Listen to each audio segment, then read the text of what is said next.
Chapter 442. Please remember the domain name of this site.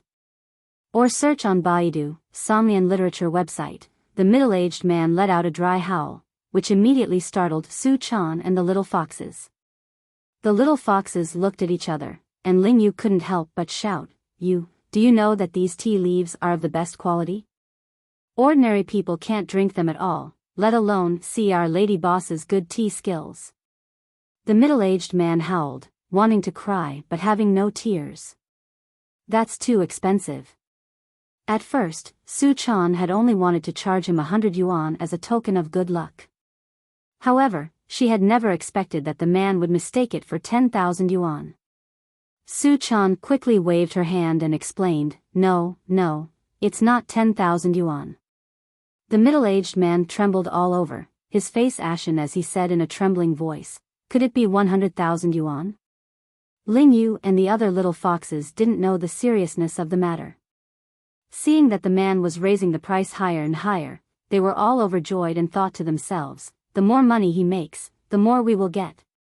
The little foxes, who were eager to see the world in chaos, began to fan the flames and say, 100,000 yuan is normal.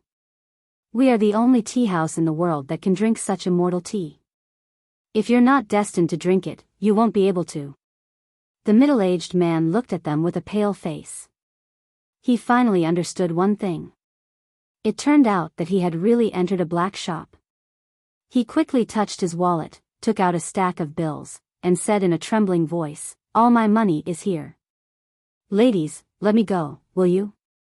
As soon as the middle-aged man put the money on the table, the little foxes rushed to pick it up and count the money with a smile. Su Chan felt that something was wrong. She quickly grabbed the money, put it on the table, and said, No, it's not this money. Don't take it. However, the little foxes misunderstood her. They quickly put the money on the table again and said loudly, Yes, it's not this much money. The middle-aged man's face was full of tears.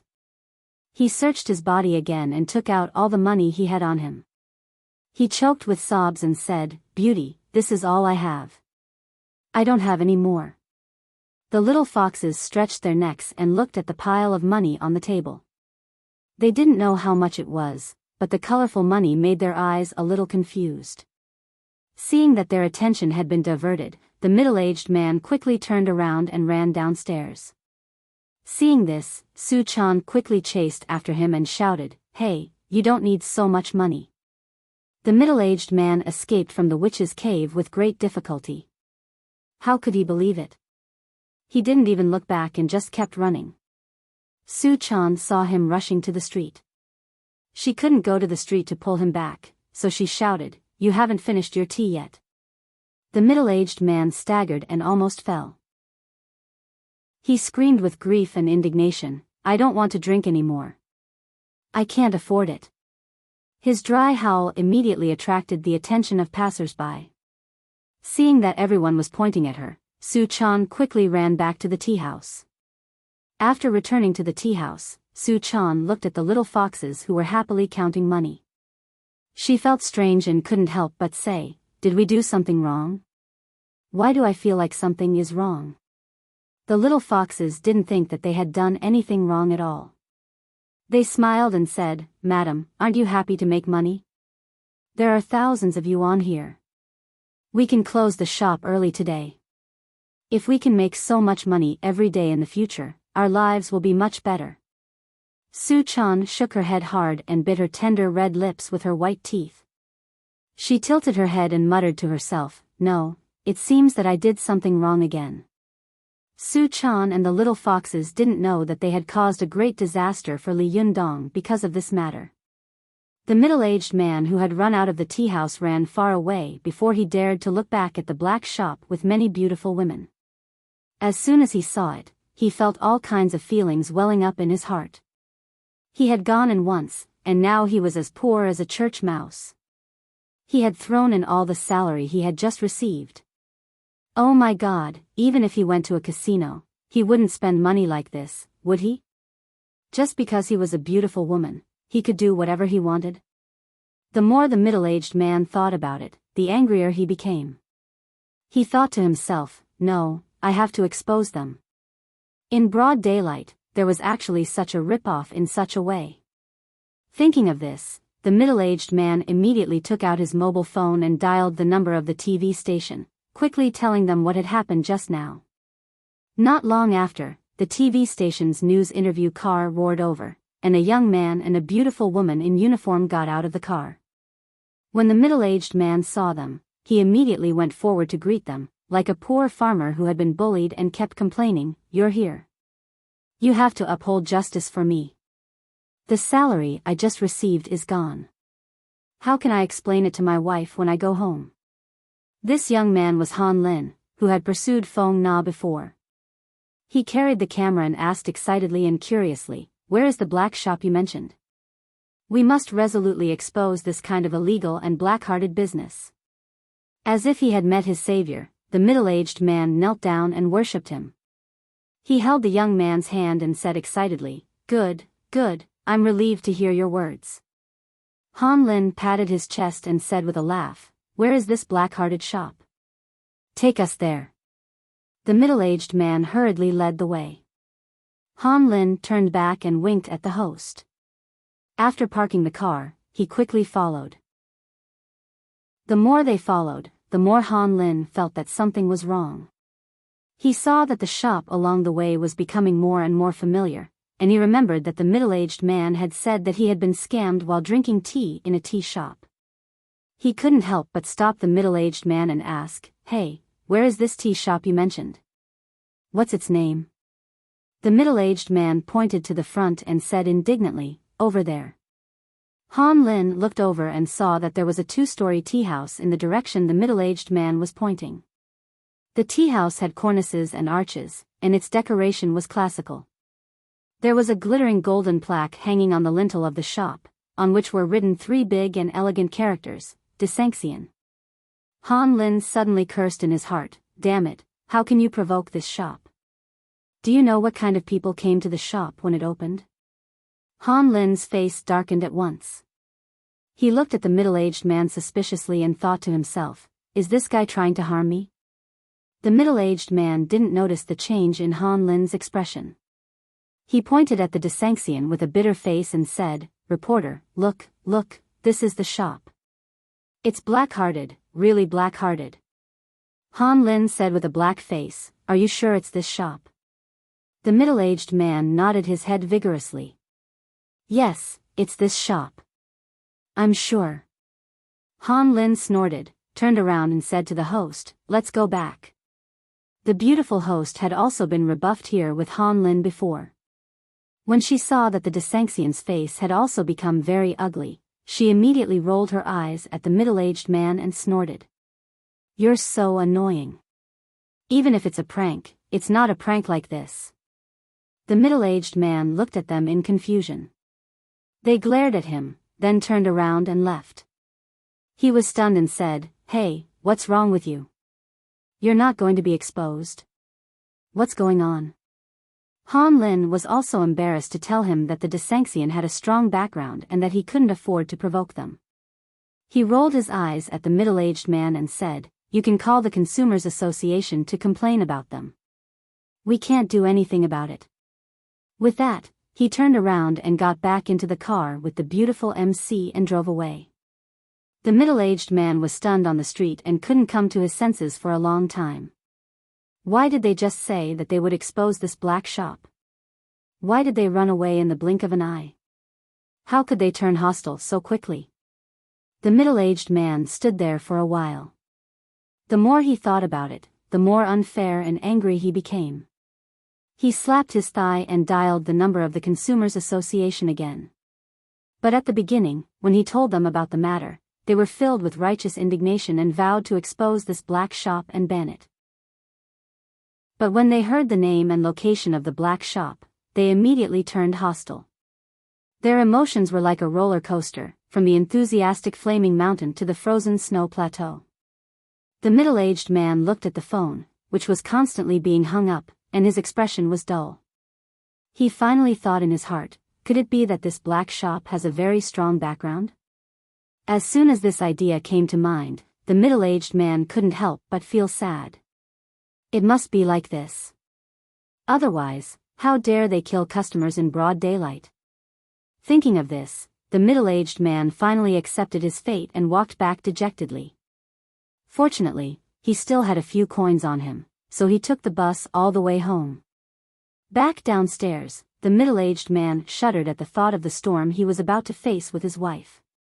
His wife was a Sichuan girl, and her hot temper was not a joke. He finally went upstairs and came to the door of the house. When he took out the key and was about to open the door, he saw his wife suddenly open the door and say with a surprised smile, "Sure enough, you're back." The middle-aged man was stunned for a moment. "How did you know I was back?" The middle-aged woman's figure was well maintained. Her figure was well proportioned, and her appearance was dignified. She was wearing casual clothes and an apron around her waist. She chuckled and said, "My cousin's nephew came over. He just calculated with his fingers and said that you would be back soon. He asked me to open the door." I went to open the door doubtfully. "Oh, sure enough, I saw that you, silly boy, had come back." The middle-aged man looked into the house and saw 3 young and handsome men sitting in the living room. These 3 young men were dressed quite fashionably, but the middle-aged man felt that they exuded a feeling that was incompatible with the atmosphere of the city. It was as if 3 ancient people were sitting there in modern clothes. When the young man, the leader of the 3, saw that the master of the house had come, he stood up with a smile, cupped his hands, and said, "Hello, uncle. My name is Zhang Tsuni." The 2 boys next to Zhang Tsuni also stood up, cupped their hands, and said, "Hello, uncle. My name is Zhao Ping. I'm Qian Tong." The middle-aged man was sad and nervous. Suddenly seeing a few strange faces, he was not in the mood to greet them. He just nodded and sat down in his seat dejectedly. Seeing this, his wife secretly kicked him and said angrily, "Hey, what's the matter with you? Why are you so rude? This is a distant relative of mine. He passed through Tiannan City to see me. Why didn't you say hello?" The middle-aged man forced himself to cheer up and nodded to the 3 young men with a smile. Zhang Tsuni, who was the leader, didn't care. He nodded back politely. When he saw the middle-aged man's unhappy face, he thought that his arrival had made him unhappy. He smiled and said, "Aunt, I have something to do, so I'll leave with my 2 senior brothers first." The woman suddenly pulled a long face and said unhappily, "You just came and you want to leave? Are you looking down on me, a distant relative? Sit down, sit down. No matter what, you have to finish the meal before you leave." As she said this, she pressed Zhang Tsuni onto the sofa and then dragged her man into the bedroom. As soon as they entered the room, his wife scolded him, "What's wrong with you today? Have you lost your soul? You're out of your wits. Do you know how powerful this distant nephew of mine is? He is a local celebrity in Chengdu, Sichuan province, and people call him Zhang Banxian. Do you know how respected he is in the local area? Even the mayor is polite to him when he sees him. You, on the other hand, are showing him a cold face." After being scolded by his wife, the middle-aged man also knew that he could not hide this matter, so he simply made up his mind and told her what had happened. When his wife heard this, she immediately jumped up, grabbed his ear, and scolded, "You old pervert son of AB*TCH. You just wanted to get close to the little girl because she was beautiful, didn't you? Did you throw all your money away this month? Oh, hey, what do you want our family to eat this month? I'll *CK your immortal heart." The middle-aged man shrank his neck and did not dare to talk back. He sat timidly by the bed and was scolded. He sighed and was about to argue when he suddenly heard Zhang Tsuni ask in a deep voice at the door, "Aunt, did uncle just say the Desanxian tea house on the pedestrian street of Tiannan City?" When the middle-aged man heard this, he raised his head and asked in surprise, "Do you know this black shop? Tomorrow, my mother-in-law will be operated on. I will go back to Shanghai to serve her personally. I don't have a single word saved. For the time being, I can only do 1 chapter. I will return to Suzhou on the 15th. Please forgive me, my readers. I'm sorry. To quickly find this site, please search on Baidu, Somnian Literature website. Chapter 443. Please remember the domain name of this site. Or search on Baidu, Somnian Literature Network. The middle-aged man's wife poked him in the forehead with her finger angrily. Do you think my nephew is as useless as you? Is there anything he doesn't know? As she said this, she turned her face and forced a smile at Zhang Tsuni with a sad face. I've let you see a joke. Tsuni, you're so capable. Do you have any way to deal with these shameless B***stards? At least get my man's money back. Zhang Tsuni pondered for a moment and didn't answer immediately. A boy next to him gently touched his arm and winked at him. Zhang Tsuni understood and walked aside with him. The boy asked in a low voice, Boss, could this Desanxian be the one opened by Li Yundong? Zhang Tsuni nodded. It should be. The boy opened his mouth wide.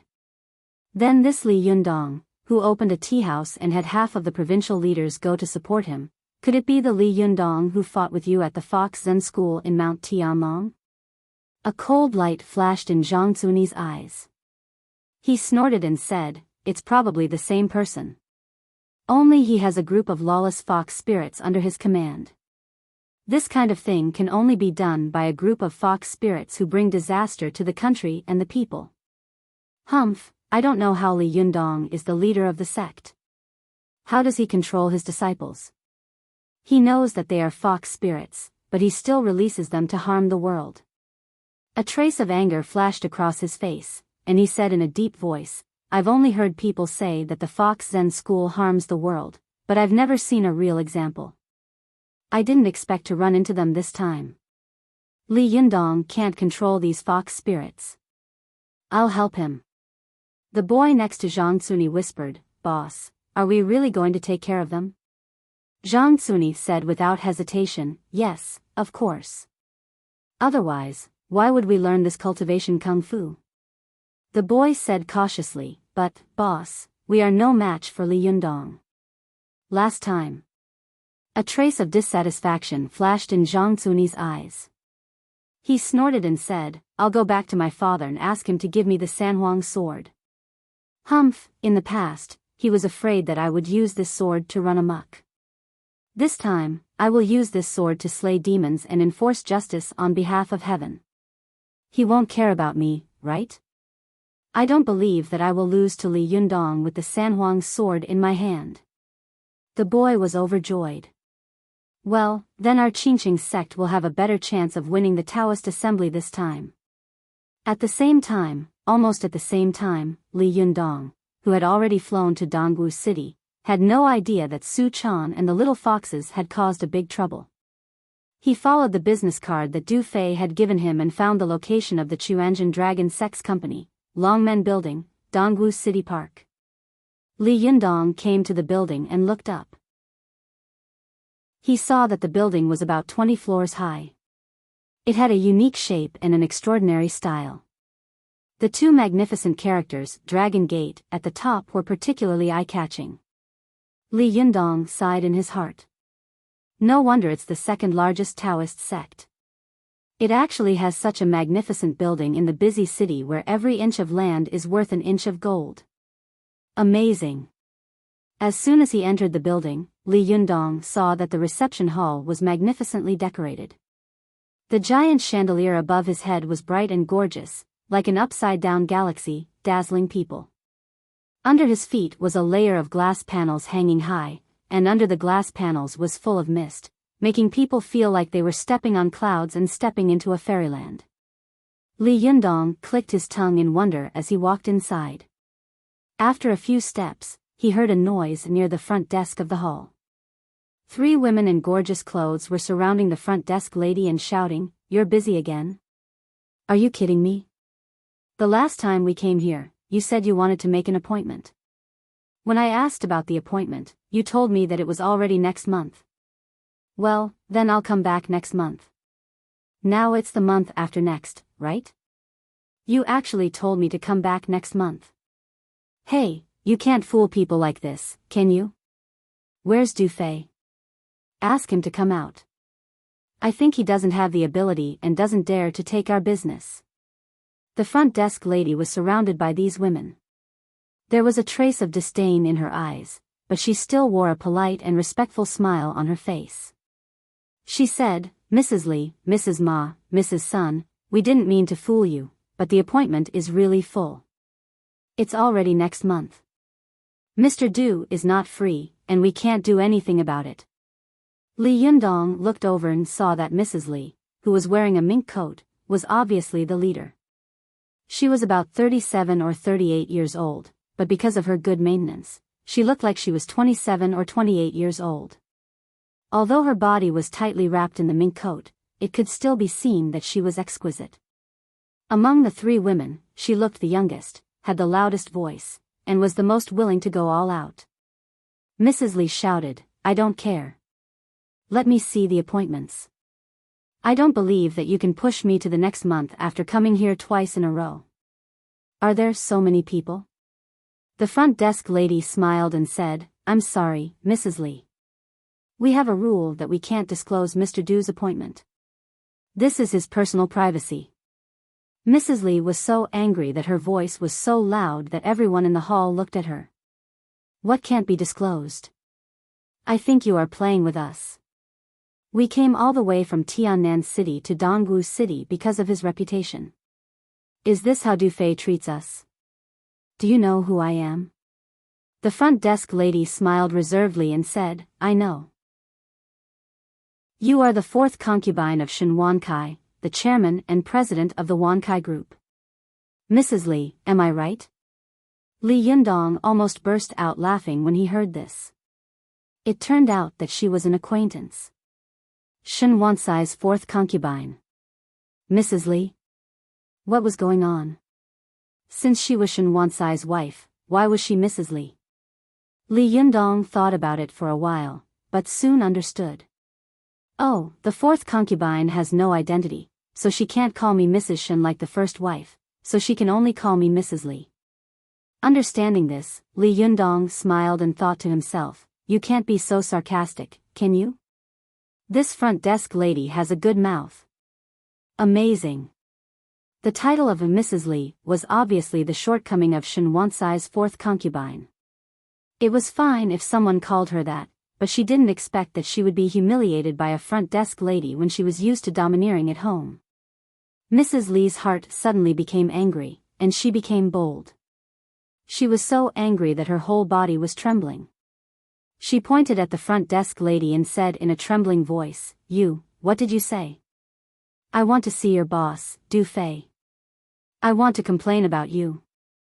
The front desk lady's expression did not change. She still smiled reservedly and said, Mrs. Li, if you want to complain about me, of course I welcome you, but if you want to find Mr. Du to complain about me, you have to make an appointment in advance. Mrs. Li's voice suddenly rose an octave.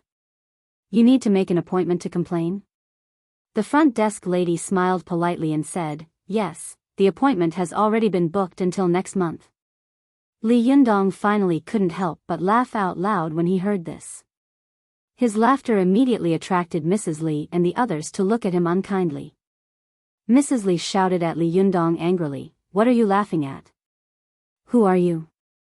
Li Yundong held back his smile, straightened his face, and said seriously, My surname is Li, hello, Mrs. Li. As soon as he said this, it was equivalent to taking advantage of the rich lady. The front desk lady couldn't help but burst out laughing. The two women beside Mrs. Li also couldn't help smiling, but they quickly held back their laughter. Mrs. Sun helped to scold him, What nonsense are you talking about? You can't make such a joke. Li Yundong looked aggrieved. I'm not talking nonsense. My surname is Li. After that, he smiled at Mrs. Li and said, Mrs. Li, don't you think so? The front desk lady couldn't help laughing. She covered her mouth and turned her head to hide her laughter. Mrs. Li was so angry that her whole body was trembling. She pointed at Li Yundong and said angrily, You little bastard, who do you think you are? How dare you humiliate me like this? You wait. As she said this, she pointed at the front desk lady and said, "And you wait too." Mrs. Li took out a mobile phone from her small bag and dialed a number with trembling hands.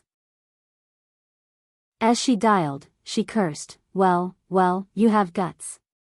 Remember this." The front desk lady glanced at Mrs. Li with deep contempt in her eyes. She turned to Li Yundong and said with a smile, "Mr. Li, what can I do for you?" Li Yundong laughed and said, "I'm looking for Du Fei."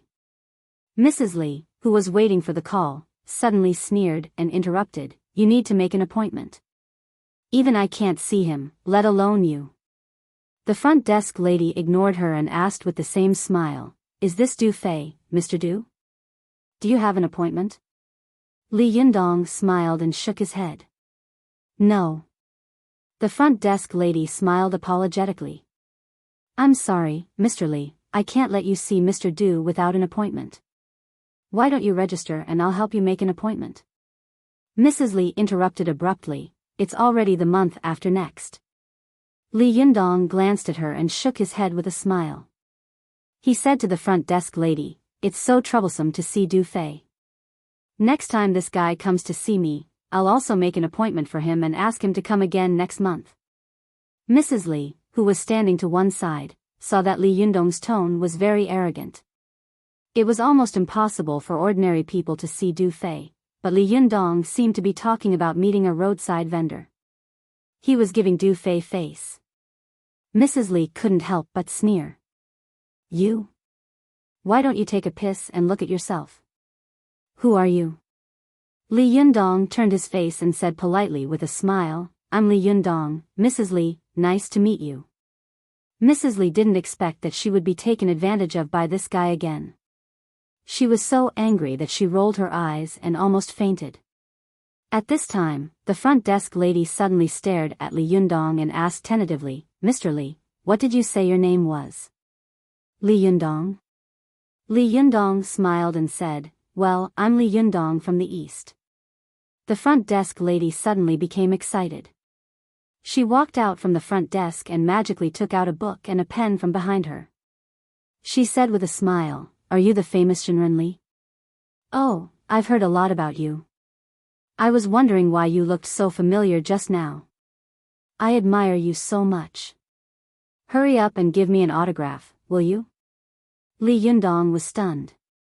He looked at the book and pen that had been pushed in front of him and asked in confusion, What do you mean? Do you know me?"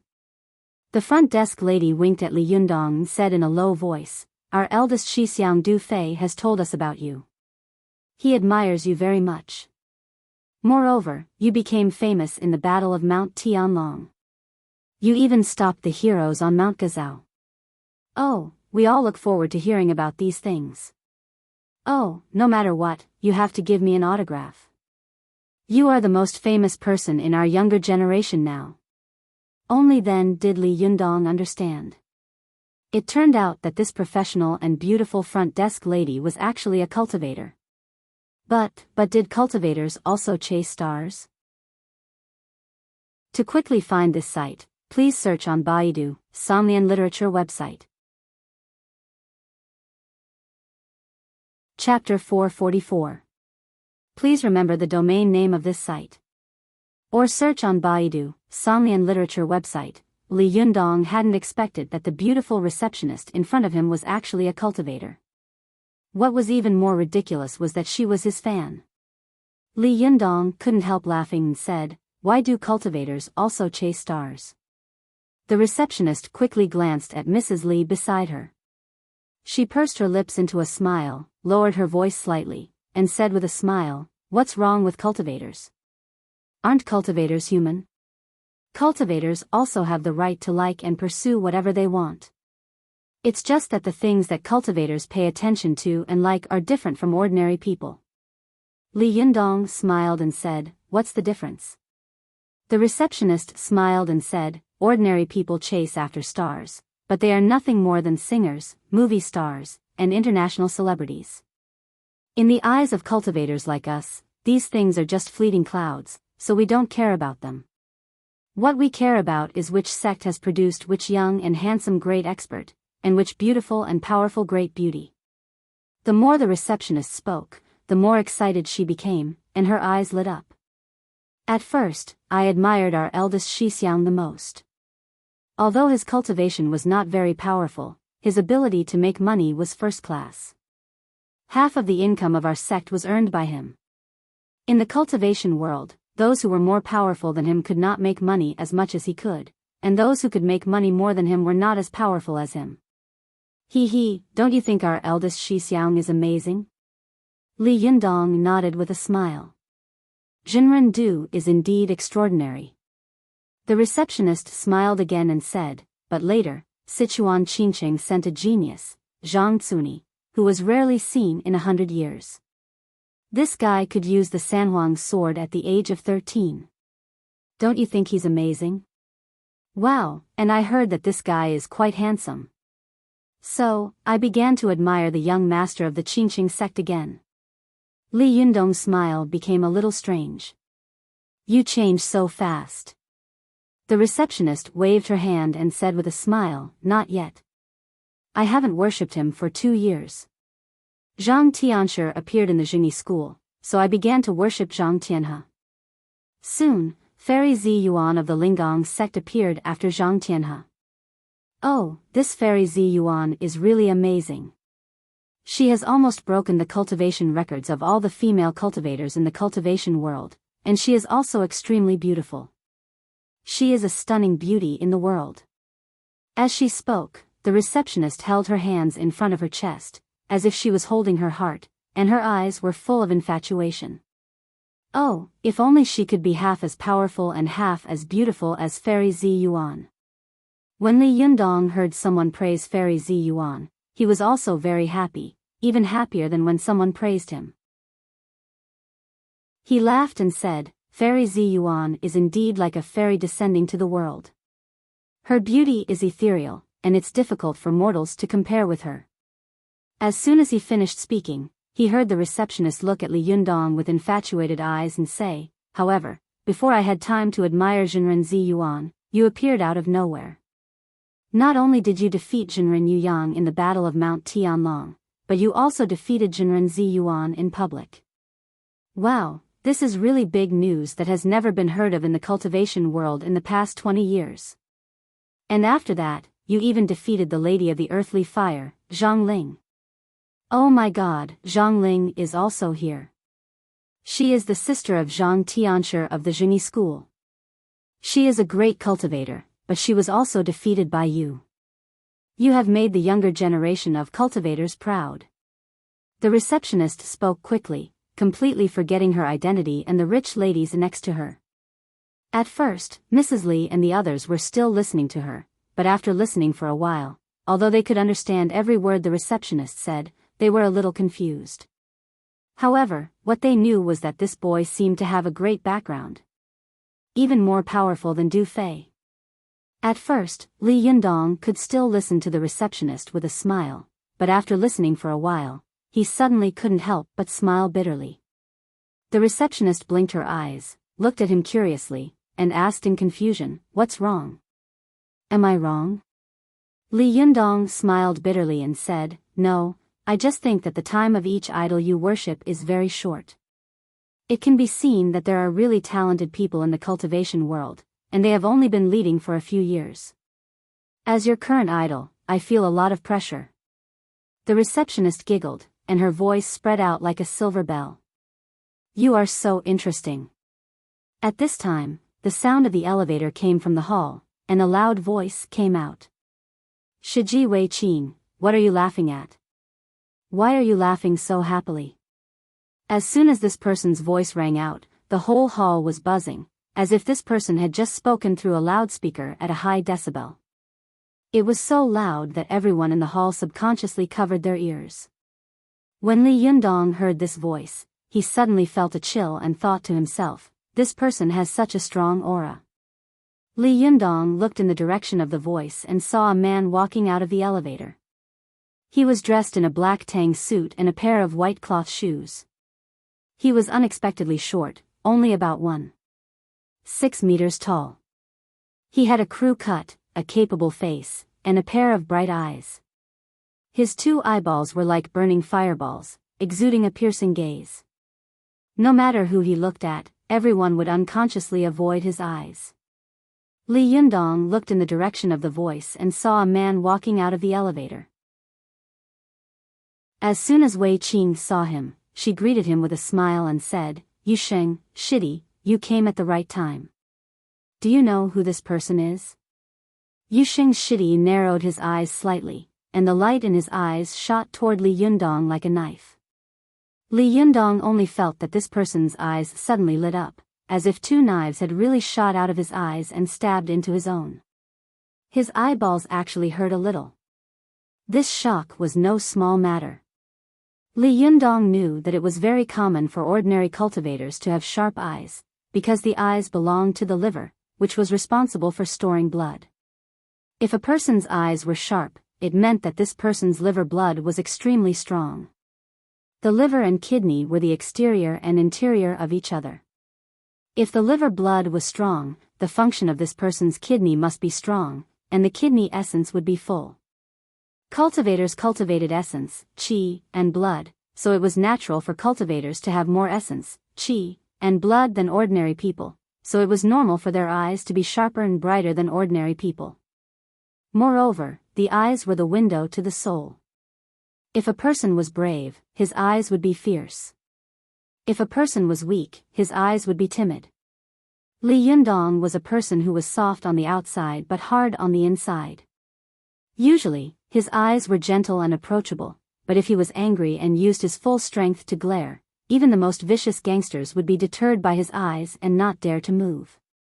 However, it did not mean that their eyes were really like weapons that could kill their opponents with their eyes. But the cultivator in front of him had obviously broken through this limit. His eyes were really lethal. Li Yundong knew that he was a reconstructed body of Jindan, and every part of his internal organs was much stronger than that of ordinary cultivators. Even his eyes were the same. But even he had been stung by the other party's glare. If ordinary people were caught off guard and stared at by him, their eyes would probably be blinded. Li Yundong was secretly surprised. He couldn't imagine what kind of cultivation a person had to go through to cultivate their eyesight to such a level, to be able to blind the other party's eyes with one glance. But Li Yundong didn't know that although he was surprised, Yu Sheng was even more surprised. When the cultivator named Yu Sheng saw that Li Yundong had only subconsciously narrowed his eyes slightly when he had glared at him, then acted as if nothing had happened, Yu Sheng was suddenly shocked. He knew that his master had picked him out of thousands of children because he had a pair of eyes that stood out from the masses. And he had started cultivating his eyes since he was 3 years old.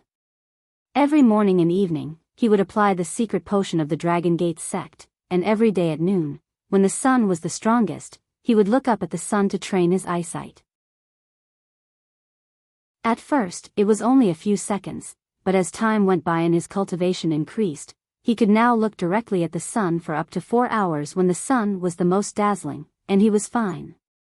If he used all his eyesight to stare at his opponent, not to mention ordinary people, even those with slightly lower cultivation could be blinded by him. But this person just narrowed his eyes slightly and was fine.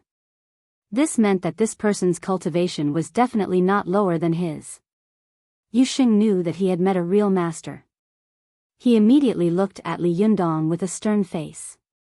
After looking at Li Yundong up and down for a while, he made an obeisance by cupping his hands and asked, "May I know your name?" Seeing that the other party's attitude was obviously respectful and polite, Li Yundong also made an obeisance with a smile. He was about to speak, but before he could say anything, Wei Qing, who was beside him, rushed to introduce him. "This is our famous Li Yundong. Haven't you wanted to meet him for a long time? Why, the real person is right in front of you, but you can't recognize him?" After that, Wei Qing covered her mouth and laughed. Yu Sheng's face became solemn. "It turns out to be Zhenrenli, who has shaken Mount Tianlong. Sorry for not recognizing you." Li Yundong chuckled and made an obeisance by cupping his hands. "You flatter me." Wei Qing seemed to be very affectionate as she smiled at Yu Sheng and said, "Shitty, you are usually proud of your cultivation. How is it?" Have you met your match today? Let me tell you, my newly conferred idol is powerful. I don't think you are a match for him. Although Yu Sheng was not tall and was half a head shorter than Wei Qing when he stood in front of her, there was a sense of love in his eyes as he looked at her. He chuckled and said, since Junrenli is famous all over the world, it must not be an undeserved reputation. But when he looked at Li Yundong, there was a hint of jealousy in his eyes. Wei Qing didn't notice the jealousy in his eyes. She still added fuel to the fire with a smile. Shitty, that's right. You should know that there is always someone better than you. Usually, you talk big. Do you know how powerful you are today? I saw that you glared at him just now, but Junrenli acted as if nothing had happened. Did you fail in your best kung fu? Li Yundong smiled bitterly in his heart when he heard this. Why does this woman want the world to be in chaos? Is she trying to flatter me or destroy me? Yu Sheng listened to Wei Qing's words with a smile on his face and didn't refute her. However, he inadvertently glanced at Li Yundong quickly, his eyes full of dissatisfaction. After Wei Qing finished speaking, Yu Sheng replied with a smile, I didn't even use 30% of my strength just now. Besides, you are a guest. I can't be rude, can I? As he said this, he smiled and said to Li Yundong, Junrenli, what can I do for you in Longmen Company? Li Yundong smiled and said, I'm here to see Mr. Du Fei. Yu Sheng smiled and said, what a coincidence. Just now, eldest Shixiang told me about you. He said that if you come, you can go upstairs and find him directly. There's no need to make an appointment. Li Yundong was overjoyed. He cupped his hands and said with a smile, that's great. Would you please lead the way? Yu Sheng smiled slightly. Just as he was about to turn around and leave, Mrs. Li, who had been in a daze, suddenly shouted, why can he go in but I can't? Yu Sheng tilted his head and glanced at her, his face full of disdain. He said arrogantly, you? Just wait for the appointment obediently. Don't you know that people are different from each other? After saying that, he walked away, making Mrs. Li so angry that she almost fainted. Li Yundong looked at Mrs. Li sympathetically, then followed Yu Sheng into the elevator. As soon as the elevator door opened, several young men and women in business suits poured into the hall at the same time. Obviously, they were all employees of this building. Some of the female employees looked at Li Yundong's new face curiously. From time to time, their eyes secretly swept over Li Yundong's handsome side face, secretly guessing which floor this valiant boy was on. When they reached the 5th floor, as soon as the elevator opened, many young and beautiful white-collar beauties in professional attire poured in. Before these beauties rushed into the elevator, they were all laughing and talking happily, looking a little shrewd. But when they saw Li Yundong standing in the elevator with his hands behind his back, they immediately quieted down and stood in the elevator like ladies. All of them kept their mouths shut and kept glancing at Li Yundong. Li Yundong saw that there were so many beautiful women in the elevator. He suddenly remembered what he had encountered in the building where Chow Kefi worked. He immediately smiled and felt that things had changed with the passage of time. Things were still the same, but people had changed. But before he could sigh for long, a hand suddenly stretched out from the side. The index finger was like a long spear, stabbing toward the Tsuchi acupoint on his arm secretly and quickly. I just got home. Sorry, thanks to everyone, my mother-in-law's operation was smooth laser minimally invasive surgery, and now she can get out of bed and walk. To quickly find this website, please search on Baidu, Somnian Literature website.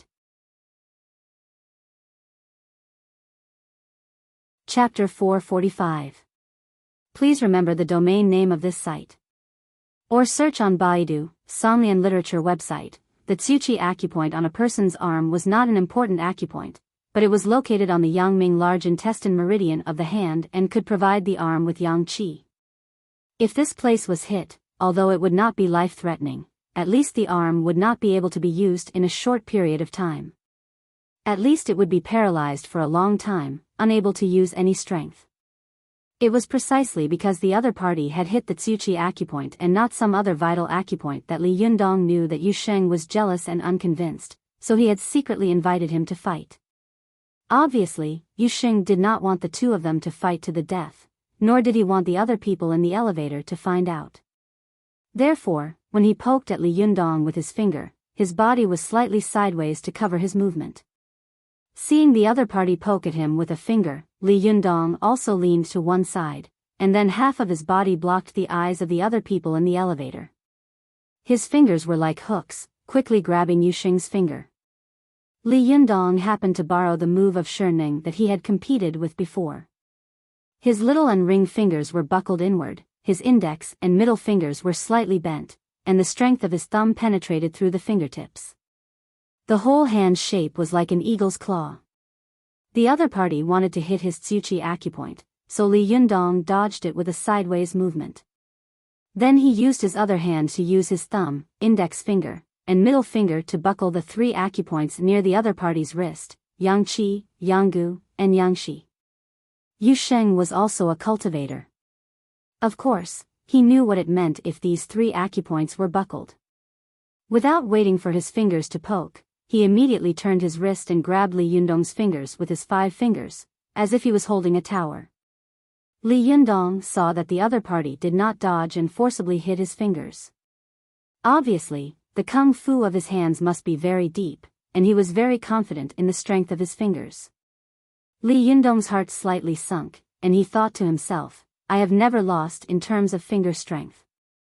Even Shurning's finger bones were immediately broken by my touch. Li Yundong also used all his strength to hit the other party's fingers. Suddenly, with a bang, the fingers of the two collided, immediately making a sound like steel colliding. However, the steel was wrapped in a layer of skin and flesh, making the sound a little muffled. The white-collar workers in the elevator were stunned when they heard the voice. They felt strange in their hearts and kept looking around as if they wanted to find out where the strange voice came from. Li Yundong saw that Yu Sheng had hidden his moves. It was obvious that he was afraid that there were secular mortals in the elevator.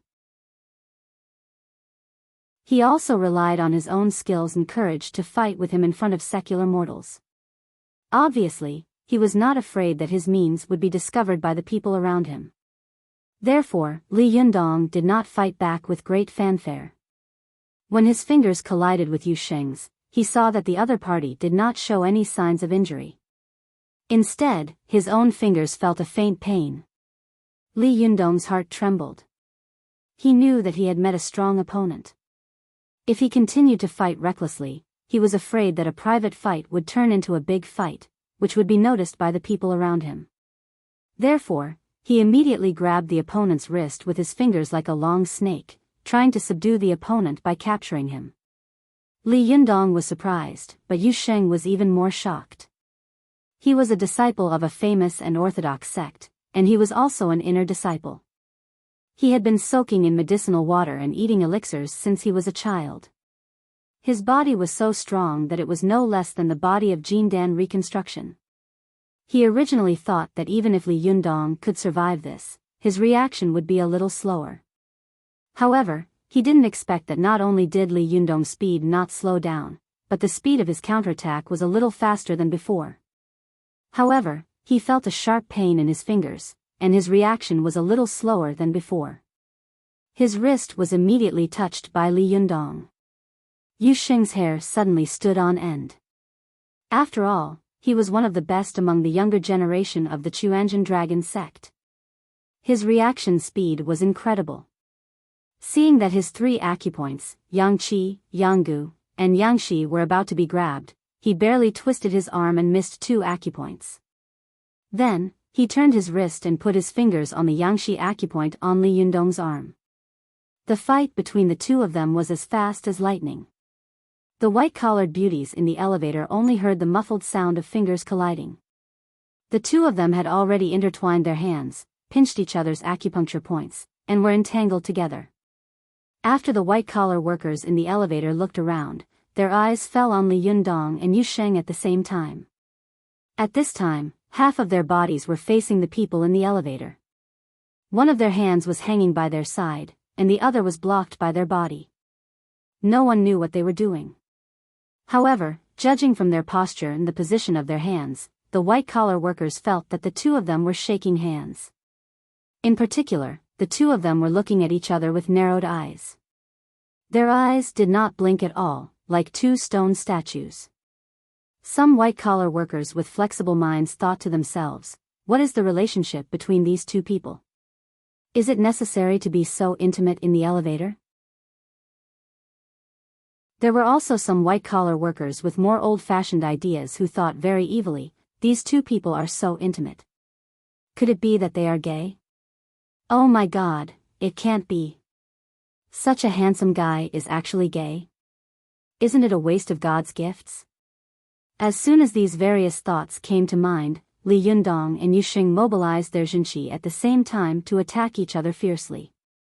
As soon as they mobilized their Jinqi, they immediately fought together like two huge armies, and the battlefield was between their tightly clasped arms and palms. The qi and blood of cultivators were extremely vigorous, so their strength was also amazing. As soon as Li Yundong and Yuxing used their qi, their feet involuntarily borrowed the ground. But at this time, they were in the elevator, and when they borrowed the force at the same time, their strength was more than 10,000 pounds. The elevator suddenly made a terrible buzzing sound of steel bars being pulled, and the upward momentum became slower. The white-collar workers in the elevator thought that the elevator had broken down, and they suddenly screamed in horror. Some of them held their heads and shouted, some desperately pressed the button of the nearest floor, and some took the emergency phone in the elevator and shouted hysterically into the phone. Li Yundong and Yuxing looked around and listened in all directions. They both knew that when the immortals fought, the mortals suffered. But at this time, they were like arrows on a bowstring, and they had to shoot. Their Jinqi was intertwined in their wrists and palms, like a torrential flood. How could they retreat so easily? As the two of them hesitated for a moment, the elevator made another terrible squeaking sound, as if the steel bars hanging above were being broken one by one. For the white-collar workers who didn't understand what was going on, this sound was really terrible. It was like the whisper of the god of death, ferocious and terrifying.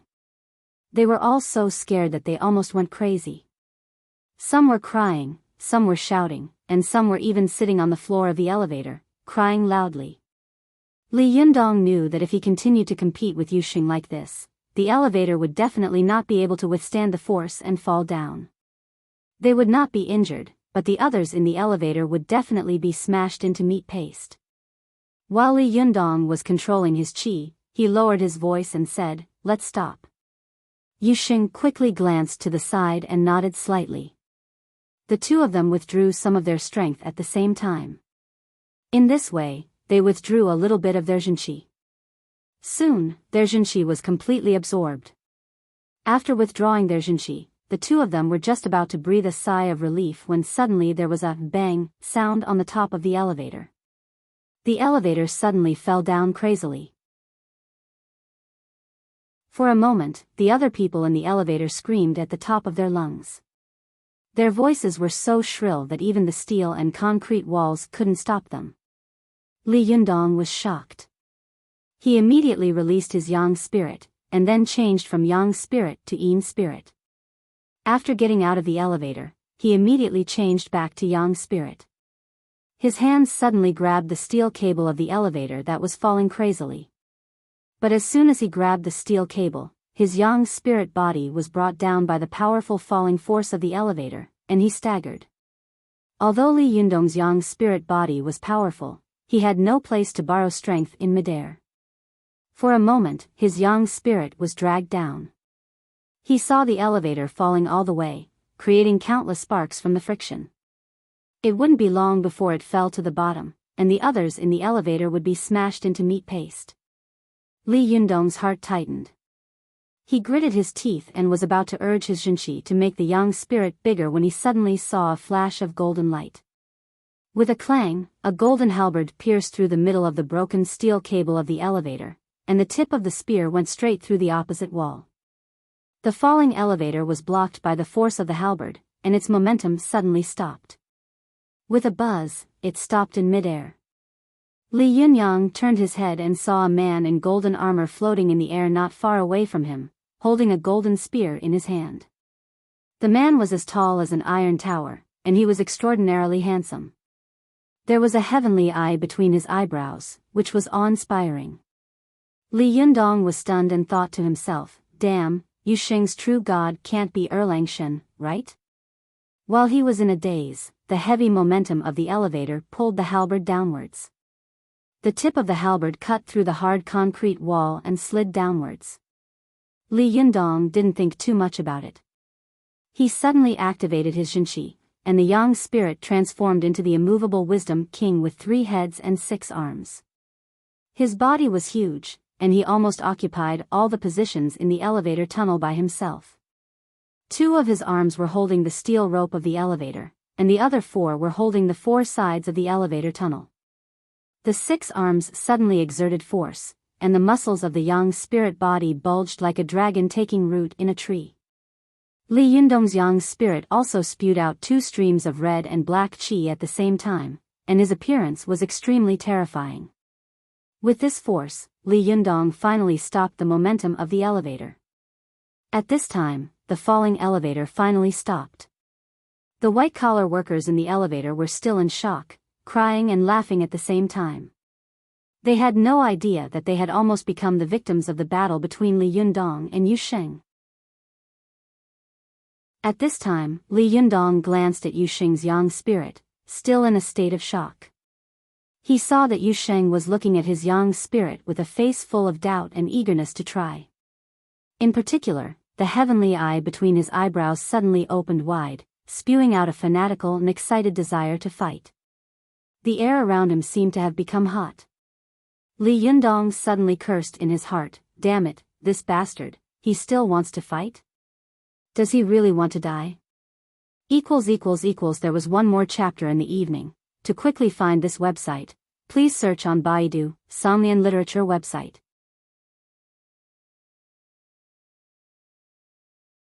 Chapter 446. Please remember the domain name of this site. Or search on Baidu, Somnian Literature website. Li Yundong saw that the other party was eager to try and wanted to continue fighting regardless of the safety of others. He immediately shouted in a low voice, Jinren, you don't want to watch all the people in this elevator fall to their deaths, do you? Yu Xing narrowed his eyes slightly. After a while, the desire to fight in his eyes slowly disappeared, and the heavenly eye between his eyebrows slowly closed. Yu Xing stared at Li Yundong and said in a low voice, Jinrenli, I didn't expect you to be a Buddhist and Taoist cultivator. Are you the successor of the Wulu sect? Li Yundong looked around and said angrily, is this a good place to talk? Yu Xing also took a look and saw that the 4 arms of Li Yundong's yang spirit were tightly gripping the cement wall in the elevator tunnel. His fingers, which were like iron hooks, were constantly peeling the cement from the wall. The broken pieces fell to the top of the elevator, making a tinkling sound. The sound echoed in the elevator tunnel, which was very harsh. The white-collar workers in the elevator couldn't help but scream in horror. Yu Xing snorted and said, then we'll fight another day. Li Yundong also nodded and said, that's exactly what I was thinking. The 2 of them looked at each other and finally stopped fighting. Instead, they joined hands to save people. The 2 yang spirit masters worked together to stabilize the falling elevator. While controlling the yang spirit, Li Yundong was distracted. He controlled his body to walk to the door of the elevator and forcibly opened the iron door of the elevator with both hands. Li Yundong turned around and shouted, why aren't you getting out?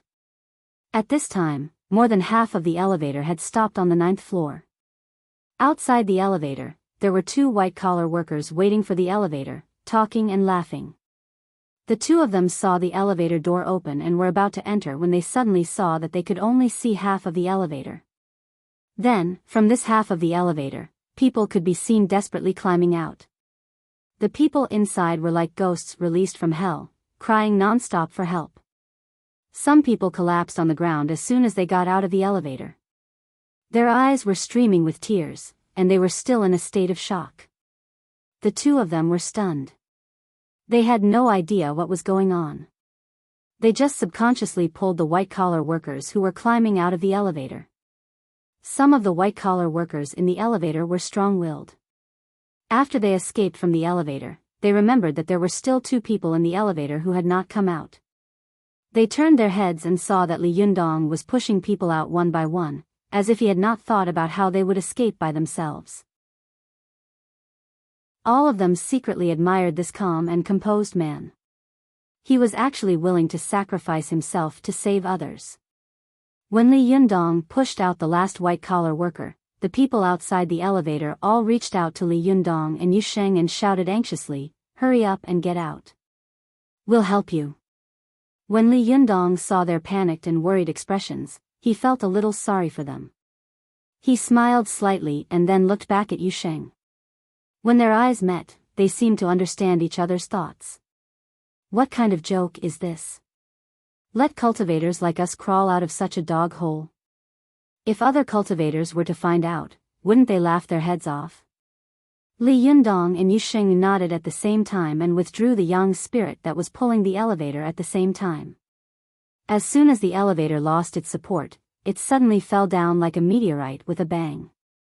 The people who had been rescued let out cries of horror at the same time. All of them were trembling and their faces were pale. The people waiting for the elevator on the first floor did not know that such a terrible thing had happened upstairs. They only waited until the elevator fell to the ground with a loud bang and countless dust spewed out from the cracks in the elevator.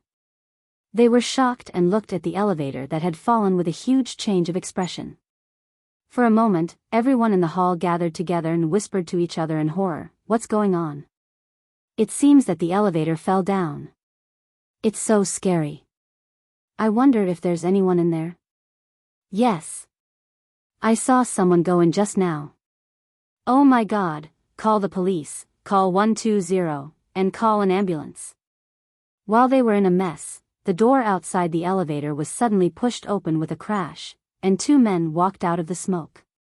Everyone took a closer look and saw that one of the 2 men was tall and the other short. Neither of them seemed to be injured.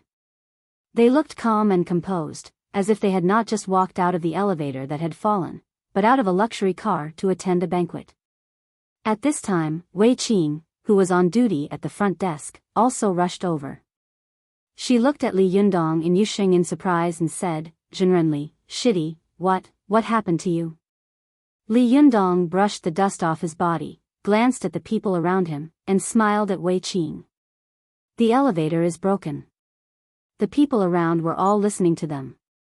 When they heard Li Yundong's words, they all roared, "Sure enough, the elevator is broken." It was so dangerous. Fortunately, no one was killed. Yes, these 2 people are really lucky. They didn't even get a scratch on their skin. They're so lucky. Only Wei Qing glanced at Li Yundong and Yu Sheng suspiciously. She lowered her voice and asked tentatively, "You too? Did you fight just now?" Li Yundong looked at her helplessly and said, "Thanks to you, Zhenren Yu wanted to compete with me, but the place he chose was a little inappropriate." Wei Qing was obviously a person who wanted the world to be in chaos. Not only was she not worried about the impact of the broken elevator on the company's reputation, but she also pulled Li Yundong's sleeve excitedly and asked in a low voice, "Who won? Tell me, who won?" Li Yundong smiled bitterly and said, "Can't you ask your shitty?" Wei Qing glanced at Yu Sheng and said with a smile, "My shitty is born to be strong. Even if he loses, he won't admit it." Li Yundong also glanced at Yu Sheng and happened to see Yu Sheng looking at him. This short but arrogant young man snorted and turned his head away. Li Yundong shook his head and said with a wry smile, "The 2 of us tied. For the time being, the winner hasn't been decided." A trace of disappointment flashed in Wei Qing's eyes. "Ah. A tie?" At this time, Yu Sheng suddenly said in a cold voice, "The winner of the Taoist assembly will definitely be decided with you." In the face of the aggressive Yu Sheng, Li Yundong didn't get angry. He smiled slightly and nodded. "Of course. But before that, please lead me to Du Fei, Zhenren Yu." Yu Sheng snorted, put his hands behind his back, turned around, and left. He looked at the people around him as if they were nothing. Seeing that he was about to enter another elevator, Li Yundong quickly said, "Don't take the elevator. Take the stairs." Yu Xing walked to the door of the elevator, but stopped abruptly. He turned around and walked to the stairwell. Wei Qing looked at him strangely and couldn't help muttering in a low voice, "It's strange. Except for Master, my shitty never listens to anyone. How could he listen to Zhenrenli?"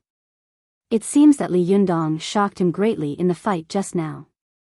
Otherwise, he would never have listened to him and taken the stairs. Seeing the two of them turn around and enter the stairwell, she couldn't help but chase after them and shout, "Hey, you two, don't break the stairs again." Li Yundong smiled bitterly when he heard this and thought to himself, "Do I look like a demolition officer?" As the two of them walked up, they heard the sound of footsteps coming from upstairs, as if someone was rushing down anxiously. When they reached the third floor, the people on both sides looked up and were immediately stunned. Li Yundong looked over and saw that the people who had escaped from the elevator were rushing down anxiously, as if they wanted to see what had happened to the elevator that had fallen. These white-collar workers, who were still in a state of shock, suddenly saw Li Yundong and Yu Xing walking up the stairs unscathed as if nothing had happened. They were all dumbfounded. They looked at Yu Xing and Li Yundong with their mouths agape. For a moment, they couldn't wrap their heads around it. It seemed that they couldn't understand why the two men who had fallen from the 9th floor were completely fine. Yu Xing looked arrogant and didn't even look at them.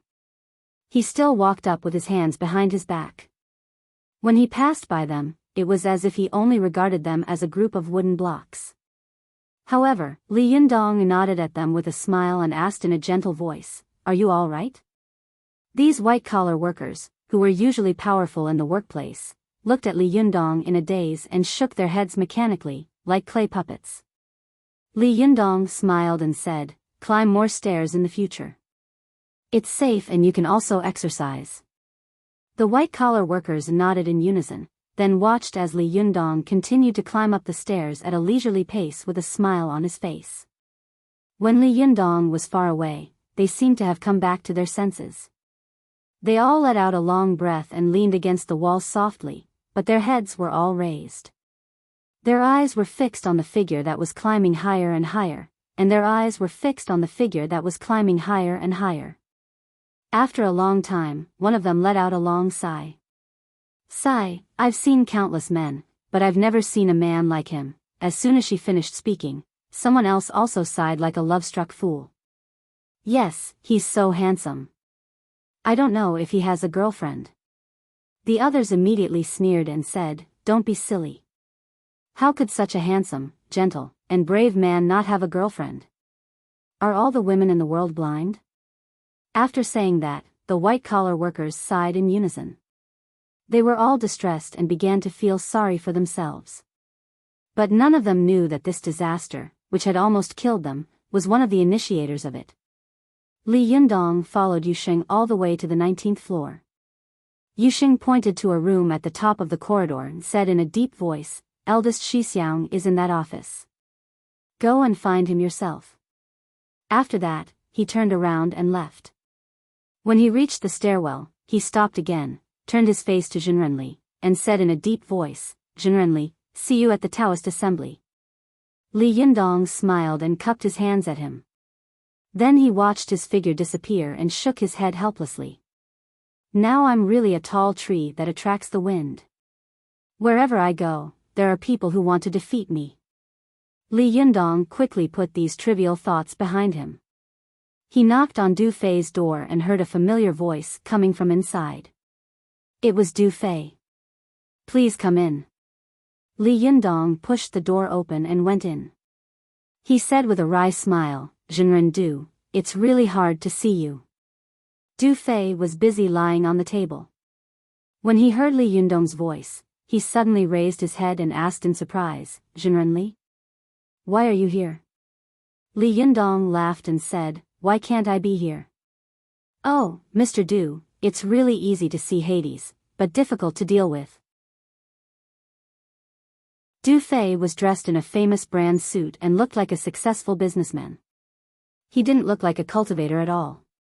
He also laughed and stood up to greet Li Yundong warmly. Please sit down, please sit down. Come on, sit down. Du Fei pressed a button on the table. Not long after, a young and beautiful woman came in. Du Fei smiled and said, Suhuan, pour a cup of tea for our distinguished guest.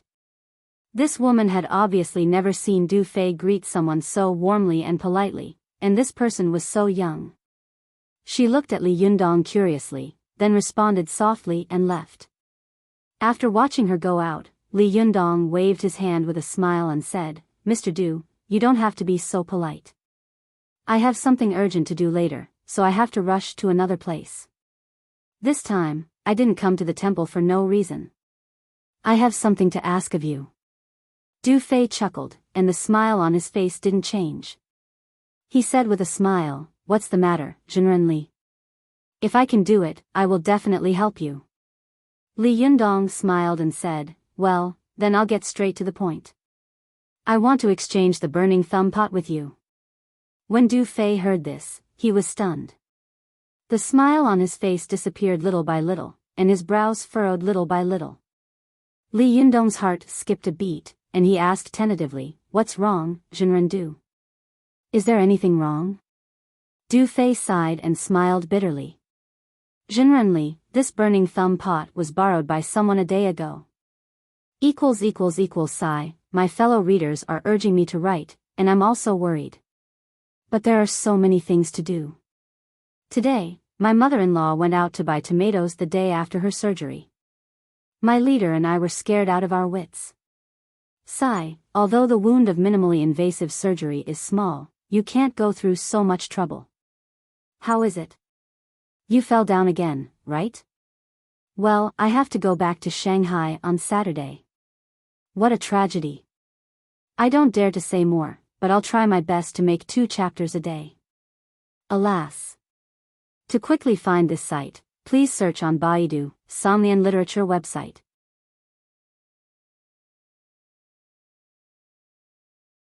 Chapter 447. Go to the net. Borrowed it?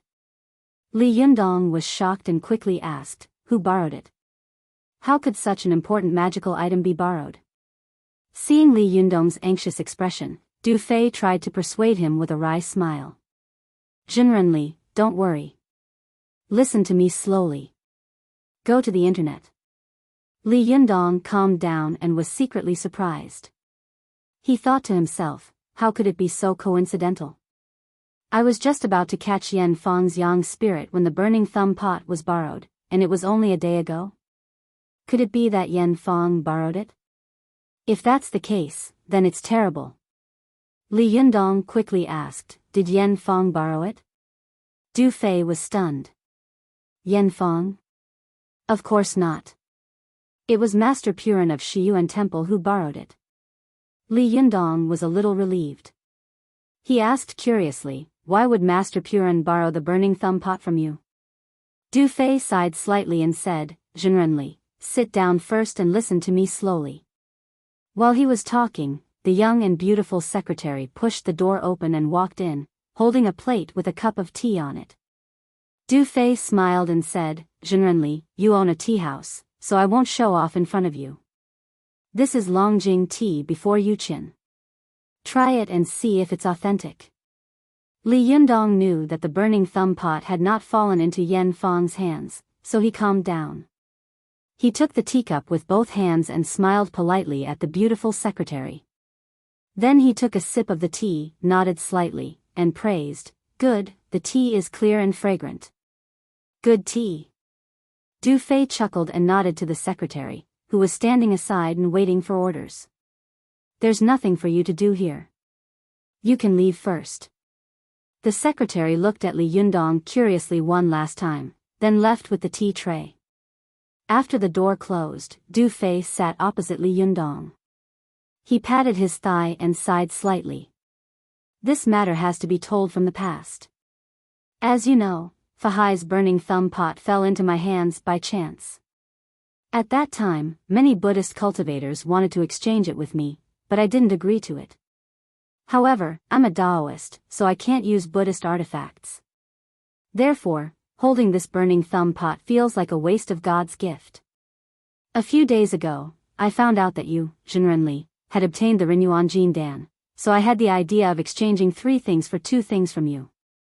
Who would have thought that I, Du Fei, would not be able to obtain the Renyuan Jin Dan? Du Fei sighed and let out a long sigh. His eyes were full of loneliness and bitterness. Although I, Du Fei, am the eldest senior brother of the Chuanjin Dragon sect, my aptitude is worse than the others. I am not a proper inner disciple, so I can only be an outer disciple. No matter how hard I practice, I can't get the favor of the master and get his true teachings. If it wasn't for my ability to earn money, I'm afraid that I wouldn't have my current position in the Chuanjin Dragon sect. Seeing that Du Fei was so depressed, Li Yundong couldn't help but advise him, Jinren Du, everyone has their own destiny. Moreover, Zhang Sanfeng, Jinren Zhang, also came to the Tao at an old age. He was a late bloomer, but he is still like this. You are still in your prime. Why are you so depressed? Du Fei's spirit was slightly lifted. He smiled at Li Yundong and said, Jinrenli, you are right. It's just that sometimes, when I look at cultivators like you who are much younger than me and find that your cultivation is extremely amazing, I feel very upset.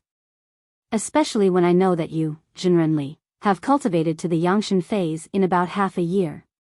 This kind of cultivation speed is really shocking and unprecedented. Du Fei gave Li Yundong a thumbs up and said, Jinrenli, your cultivation is so high and your cultivation speed is so fast that I have never seen it before. In my opinion, if you continue to cultivate at this speed, in a few years, you will become the most powerful person in the world, catching up with Jinren Zhang of our Taoist sect 500 years ago. There was Jinren Zhang in ancient times, and now there is Jinrenli. This is also a good thing. Li Yundong chuckled and waved his hand. Jinren Du, you are too polite. You are flattering me too much. If Jinren Zhang of the Jingyi school heard this, they would have a problem with it. Du Fei sneered and said, Hey, I'm not talking about Jinren Zhang of the Jingyi school. I'm talking about Jinren Zhang Sanfeng. Although the past Taoist masters of the Jingyi school are powerful, there is still a gap between them and Jinren Zhang Sanfeng. Li Yundong saw that Du Fei was slandering the Jingyi school. He didn't know whether Du Fei was trying to trick him or the dirty relationship between the sections. He smiled slightly and didn't answer. He just drank his tea quietly. Du Fei knew that Li Yundong and the Jingyi school had a grudge against each other. When he saw that Li Yundong was able to resist the urge to speak ill of the Jingyi school, he couldn't help but have a higher opinion of Li Yundong in his heart. Li Yundong is so young and he is so good at cultivation and fighting. That's one thing, but I didn't expect him to be so shrewd. Logically speaking, which young master with such a high cultivation level like him isn't proud and arrogant? My shitty is always arrogant and doesn't even put me, his Shixiang, in his eyes. Jinrenli is not only approachable and has a gentle attitude, but what's even rarer is that he is also quite sophisticated. I don't know how he cultivated. Amazing, amazing. Du Fei's mind raced like lightning. Seeing that Li Yundong didn't answer his question, he smiled and said, That's a bit of a long story. Let's get back to the topic. Jinrenli, do you know which temple Fa Hai is an eminent monk? Li Yundong thought for a moment and said, Last time, I remember reading the relevant books after the incident. If I remember correctly, Fa Hai became famous in Jinshan Temple in Zhenjiang City, Jiangsu Province. The original name of Jinshan Temple was Zixin Temple. Fa Hai subdued the 1,000-year-old white python in the Zixin Temple and dug out a large amount of gold from the mountain behind the temple. Fa Hai handed the gold over to the Zixin Temple's governor, Li Qi. Li Qi then reported this matter to Tang Xuanzong. Tang Xuanzong then bestowed the gold to Fa Hai so that he could repair the temple and name it Jinshan Temple. Am I right, Jinrendu? Du Fei nodded and praised, Jinrenli, you are so knowledgeable. I admire you. Li Yundong laughed and said, I only found out about it these days. I didn't know about it a few days ago. Du Fei also laughed and said, "Zhenrenli, you are really sincere. You are admirable. You are right." Fa Hai is a famous exorcist master of Jinshan Temple in Zhenjiang City, Jiangsu Province, and his magical item fell into my hands by chance. A while ago, the abbot of Jinshan Temple came to me and wanted to exchange for Fa Hai's magical item, but I politely refused. At that time, I thought it was over, but I didn't expect that yesterday, the abbot of Shiyuan Temple, Purin, would be entrusted by the abbot of Jinshan Temple to come to me to discuss the matter of borrowing the burning thumb pot. Li Yundong asked curiously, "Why do you want to borrow it?" Du Fei chuckled and said, "Because they know that I won't exchange it. They don't have what I want." Li Yundong couldn't help laughing. "Zhenren Du, you are probably the best in cultivation in the business world. In the cultivation world, you are probably the best in business. You've got a good plan." Du Fei laughed out loud and said, "Zhenrenli, you must be joking. Although our Chuanjian dragon sect has power all over the world, our plate is too big and we can't make ends meet. If it weren't for my careful support, I'm afraid that a group of old and young masters would have been starving." Li Yundong smiled and asked curiously, "But why did you lend it to Purin, Zhenren Du? What does Master Purin want to do with this magical item?" At this time, Du Fei restrained his smile and said, "Master Purin said that he wanted to use this magical item and the Bafang demon subduing formation to subdue demons. There are many eminent monks in the world who deceive the world, but there are only a few real eminent monks, and Master Purin is one of them. He said that he wanted to subdue demons, so he must mean it. He would never lie to me. Therefore, if he wanted to borrow it, I would lend it to him. He would never borrow from Jingzhou like Liu Bei and not return it." Li Yundong couldn't help but look solemn. He cupped his hands and said, "Zhenren Du, you are so heroic and broad-minded. I admire you." Du Fei smiled bitterly and said, "Zhenrenli, don't mock me. If you want to exchange the burning thumb pot with me, you'd better wait for Master Purin to return it to me first." You see, I'm talking heroically, but in fact, I'm trembling in my heart. After that, the two of them laughed together. Li Yundong said with a smile, "Zhenren Du, since the burning thumb pot is not with you, I won't bother you anymore. I'll go to Master Purin's place to have a look." Du Fei also cupped his hands and said with a smile, "Zhenrenli, I'm really sorry for making you come here in vain today. If you want to find me, just call me. There's a contact number on my business card. I'll visit you in person." Li Yundong shook his head slightly and said with a smile, "That won't do. If you ask for help, you should be polite. How can you ask for help and let others come to you?" Du Fei chuckled. "Zhenrenli, you are young, but you are very experienced and steady. I admire you." Li Yundong got up with a smile and said goodbye, but when he walked to the door, he seemed to think of something. He turned around and asked, "By the way, Zhenren Du, do you know that there is a Mrs. Li downstairs who wants to see you, but she can't make an appointment?" Du Fei was stunned and then asked in surprise, "Mrs. Li? Is she your wife, Zhenrenli?"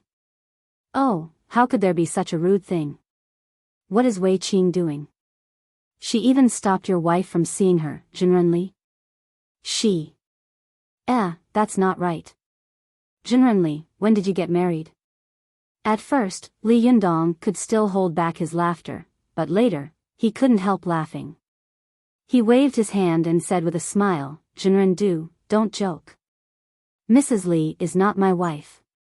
There are at least a few million women with the surname Li in this world. Could it be that they are all my wives?" Du Fei also understood.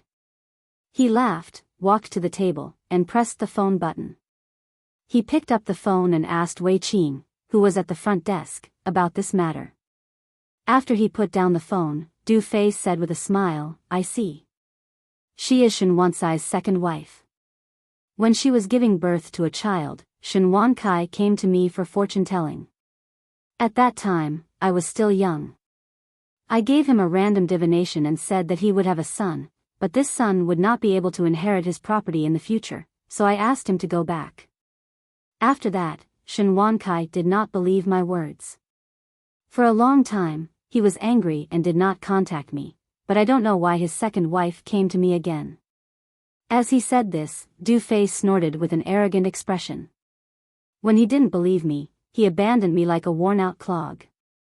Now that he has a favor to ask of me, she comes to me. Isn't that cheap? Let her wait and see.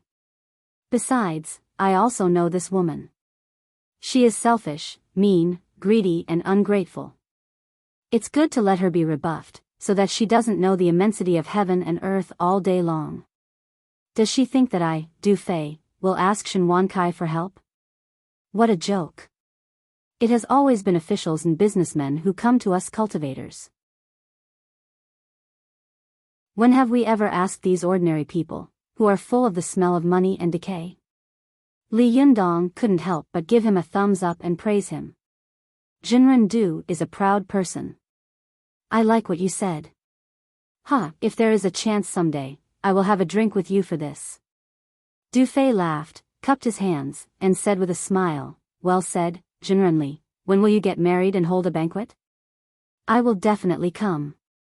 At that time, I will not go home until I am drunk. Li Yundong chuckled and said, that's a deal. But he couldn't help but think in his heart, married? Does this girl have a household registration or an ID card? I'm afraid she is an illegal resident, right? Can she get married? I am a human, but this girl is a demon. If we really get married, what will be our child? Could it be a transvestite? Li Yundong thought with a snicker in his heart. Du Fei enthusiastically sent Li Yundong all the way downstairs and ordered a car to take Li Yundong to Shiyuan Temple. It was not until the car was far away that he slowly turned around and walked back. Li Yundong took the special car arranged by Du Fei and arrived at Shiyuan Temple in about 20 minutes. After getting out of the car, he politely said goodbye to the driver, and then walked to the reception monk at the door. Just as he was about to talk to him, he saw the reception monk stare at him for a while, and then suddenly smiled and said, Are you benefactor Li Yundong? Li Yundong asked curiously, Do you know me? The reception monk smiled slightly, turned sideways, and made a gesture. Benefactor Li, our abbot told me to wait for you here. Li Yundong was surprised. Master Purin actually knew that I was coming?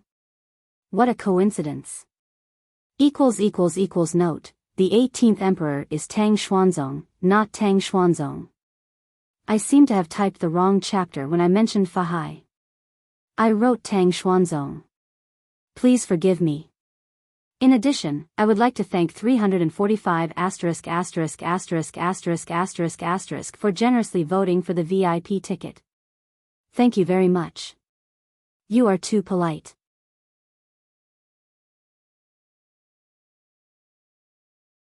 Chapter 448. Please remember the domain name of this site. Or search on Baidu, Somnian literature website. Hearing Li Yundong's words, the reception monk chuckled, saluted with one hand, and said with a smile, Benefactor Li, you'll know when you come with me. Li Yundong put his palms together and returned the salute. Please lead the way. The reception monk nodded, turned around, and led the way. Li Yundong saw that it was neither a weekend nor a holiday, but there were still many guests coming to Shiyuan Temple to visit the scenic spots and historical sites. Incense was burning in front of the Mahavira Hall, and many guests from Japan and Korea were taking photos in front of the temple. Seeing this, Li Yundong sighed in his heart. After all, this is an ancient temple with a history of 800 years. Its foundation is deep, and other sects can't compare with it. Although Zhengyi School, Dragon Gate sect, Gazao sect, and other sects are powerful and have deep roots, most of their ancestral courts have declined greatly. In terms of incense burning, they are far inferior to this ancient Buddhist temple. Li Yundong thought to himself, if I return to Mount Tianlong in the future, I will have to manage my ancestral court well. I can't lose my foundation. But thinking of this, Li Yundong couldn't help but think, if I don't become the leader of the Fox Zen school, I don't know which sect I will join in the future. If I don't join any sect, wouldn't I be a lonely ghost without an organization? Although he was the leader of the Fox Zen school, no matter what, he felt like he was living under someone else's roof. Moreover, Lu Yi was not dead. He didn't know when he would come back. If he came back at that time, should he give up his position as the leader or not? Li Yundong couldn't help but be a little lost in thought along the way until the reception monk said with a smile, "Benefactorly, we've arrived. The abbot invites you in." Only then did Li Yundong wake up from his dream. After bowing to the reception monk, he stepped into the meditation room in the backyard of Master Purin. As soon as he entered the door, Li Yundong saw Master Purin sitting cross-legged under the shrine of Buddha Tathagata. He pointed to the rush cushion in front of him and chuckled with his eyes down. "Jinrenli, your brows are tightly furrowed. It seems that you have something on your mind." After bowing respectfully, Li Yundong sat down cross-legged on the futon and asked, "People live in this world and have too many things to worry about. Who can have no worries?" Master Purin laughed and said, "Benefactorly, are you going to play tricks with me?" Li Yundong also laughed. "I wouldn't dare to show off in front of an expert, Master. However, I just heard from the receptionist monk that Master Purin seemed to have already known that I was coming." Purin nodded slightly. "Yes." Li Yundong smiled in awe and said, "The Kung Fu of Buddhism's Kung Fu of predestination is really powerful. Can you predict everything?" Purin laughed. Instead of answering, he asked, "Jinrenli, do you know why our cultivation world has declined?" Li Yundong was a little surprised by Purin's question, but he still answered, "As far as I know, it's because after the Qing dynasty entered the Shanhaiguan Pass, Tibetan Buddhism suppressed the Buddhism of the Central Plains, and so did Taoism. After the end of the Qing dynasty, the country was in turmoil, and it coincided with the outbreak of the May 4th movement, followed by the Great Leap Forward, the destruction of the Four Olds, and the terrible 10 years of turmoil. During this period of time, both Buddhism and Taoism suffered extremely serious damage in the cultivation world. Moreover, the cultural soil of Buddhism and Taoism had almost disappeared, so it was naturally difficult for the cultivation culture rooted in this soil to survive. Is that so, Master Purin? Purin smiled slightly and said, "You're only right about one thing, but you don't know the other."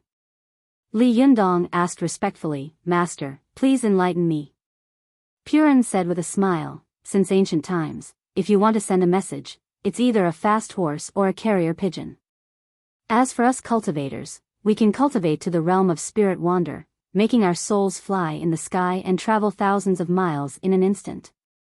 We can transmit a message to another place at an extremely fast speed, or we can use special magical weapons to achieve the transmission of information. But if you want to cultivate to the realm of spirit wander, this is not something that anyone can do.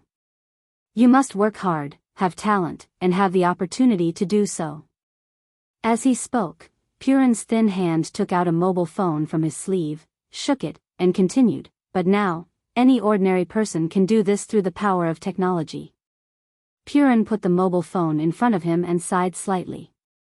Nowadays, the power of technology is extremely developed, especially the emergence of various weapons, which have made the magical weapons that we cultivators are most proud of much inferior. You Taoist cultivators have worked hard for more than 10 years to cultivate to the realm of flying swords. They can kill a person in 10 steps and travel thousands of miles without leaving a trace. This should be considered very powerful, right? But now, with a gun in their hands, they can also kill a person in 10 steps and travel thousands of miles without leaving a trace. Some people even press a remote control, and in a distant place, blood will flow like a river and people will be plunged into misery and suffering. This is much more powerful than our powerful magical weapons. Purin stared at Li Yundong and asked, "Jinrenli, you said that what we can do after a lifetime of hard cultivation, others can do without practicing. Then why do you think they still cultivate?" Li Yundong was stunned when he heard this. He secretly felt that Master Purin was right. He sighed and said, "Master Purin, you're right. It's not only the cultivation world, but also Chinese martial arts and medical skills. The way of cultivation is nothing more than martial arts and medicine. Medicine carries the Tao, and martial arts defend the Tao. Unfortunately, they have almost all been lost now. Purin immediately asked, then, genuinely, since ordinary people can do what we can do without cultivation, why do you think we cultivators still cultivate? We might as well not cultivate. Li Yundong immediately retorted without thinking, no. I don't agree with this. There was a hint of a smile in Purin's eyes. He asked, why? Li Yundong said, when Buddhism talks about cultivation, it pays attention to the process of cultivation, not the final result. It focuses on the meaning of walking and experiencing. Buddhist cultivation is to achieve self-breakthrough and transcendence in the process of continuous cultivation, so as to transcend the mortal world and return to the natural world, and finally become a Buddha. Similarly, Taoist cultivation is also called cultivation. It focuses on seeking the true self, getting rid of the false and retaining the true. Then what is the true self, what is the false, and what is the true self? These days, my feeling of cultivation is that the yang spirit is the true self, and everything else is hypocritical. Li Yundong faced the highly respected Master Purin and said with confidence, ordinary people can do what we cultivators can do without cultivation, but that refers to the means of killing people. We cultivators choose to cultivate or cultivate, but we don't cultivate to learn the means of killing people. We cultivate to transcend the shackles of this world and jump out of the shackles of birth, old age, illness, and death. Ordinary people will only be trapped in prosperity in decline, honor and disgrace, birth, old age, illness, and death, but we have long surpassed this. As long as our yang spirit exists, we will be the same as heaven and earth, shining as the sun and the moon.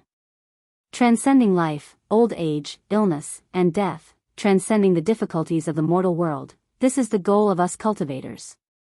At the end of his speech, Li Yundong's voice was impassioned and sonorous, and his expression was high-spirited and vigorous. He was really looking forward to flying around, looking heroic and heroic. Hearing this, Master Purin praised loudly and clapped his hands. Well said. He clapped his hands, and at this time, another person came out from the back of the meditation room. He was also an old monk in a golden cassock. The old monk's face was wrinkled, and his eyebrows were extremely long. The tips of his eyebrows were so white that they almost reached his cheekbones. Master Purin smiled at the old monk and said, now you can rest assured, right? Such a powerful magical weapon can be handed over to him, right? The old monk smiled and did not answer. He put his palms together and bowed to Li Yundong, asking, almsgiver Li, may I ask, if it were you, how would you help our cultivation world regain its former glory in the future? Li Yundong did not dare to neglect him. He quickly got up and returned the salute. He smiled slightly and said, make good karma and plant good causes everywhere. In the future, we will naturally be able to grow into a forest of good fruits. Seeing that Li Yundong's answer was ambiguous and cunning, the old monk chuckled and asked, genuinely, if you encounter evil people who want to harm our cultivation world in the future, what will you do? Li Yundong said without hesitation, of course I will get rid of evil and defend the Tao. The old monk narrowed his eyes and asked, but if this person is an acquaintance of yours, what will you do? This question immediately made Li Yundong vigilant. He turned to look at Master Purin and asked, who is this master? The old monk smiled slightly and said, this is Abbot Xinsheng of Jinshan Temple. Li Yundong bowed and said, Abbot Xinsheng, I wonder who this acquaintance of yours is? Xinsheng smiled and said, is it important who it is? Li Yundong became more and more vigilant. He thought to himself, is this guy trying to trick me and set me up? If it's someone else, it's fine. But if it's a girl, I'll slap you in the face. Li Yundong frowned and said, of course it's important. If it's someone I love, I will never do it. Moreover, I believe that my loved one will not do such a thing. Even if she wants to do it, I will stop her. Xinsheng chuckled and said, it's not that serious. Almsgiver Li, you are overthinking it. Who doesn't know that you are a lover who loves beauties more than your country? I just want to ask, if this person is someone you know, what will you do? Will he be biased to protect him? Li Yundong thought for a moment and said, I will first find out the truth of the matter. If there is such a thing, I will deal with it impartially. Xinqing smiled with satisfaction and turned to Purin and nodded. Purin chuckled and took out a purple gold glass bowl from his sleeve. He said, Almsgiver Li, just now Du Fei called me and told me why you came. Although this old monk doesn't know what you need this alms bowl for, this old monk believes that you have a noble character and a kind heart. You won't use this magic treasure to do anything evil. Moreover, since you are in such a hurry to use it, there might be something important. Therefore, this old monk will transfer this magic treasure to you. Li Yundong was overjoyed and respectfully took the Buddhist powerful magical weapon with both hands. After taking it, he thought for a moment and said, But, Master Purin, I still have one more thing to ask. Purin smiled and said, Almsgiver Li, please speak your mind. Li Yundong said, I also want to ask Master Purin how to set up the Bafang demon subduing formation. Purin was slightly surprised. Bafang demon subduing formation? Almsgiver Li, do you know that this is the most precious formation of our Shiyuan temple? For 800 years, it has never been leaked. But Li Yundong's heart skipped a beat and he thought to himself, oh no, I got the magical weapon, but there is a problem with the formation. What should I do? But when he heard Purin's last sentence, it seemed that there was a turning point. He quickly asked, but what? Sorry for the late update. To quickly find this site, please search on Baidu, Somnian Literature website.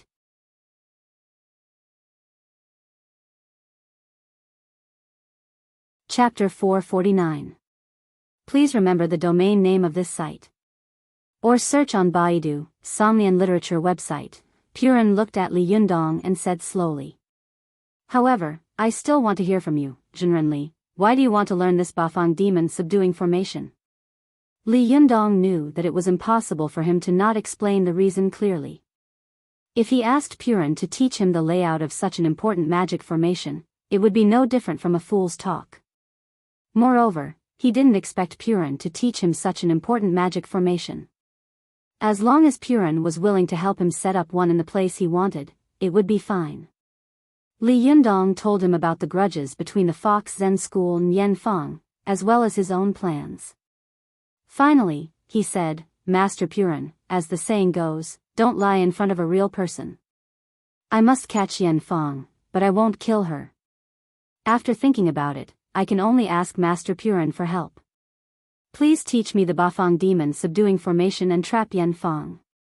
I will definitely thank you in the future. Purin lowered his eyes and there was no expression on his face.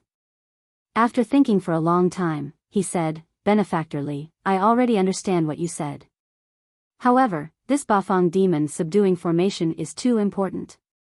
I can't make the decision to teach it to you. Li Yundong had expected this, but he was not discouraged. He said, Then can Master Purin mobilize the Bafang demon subduing formation to help me catch Yanfang? Purin still shook his head.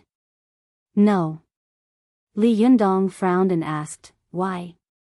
Purin said, Yanfang is an inner disciple of the Linggong sect, a branch of the Jingyi school, the first Taoist sect.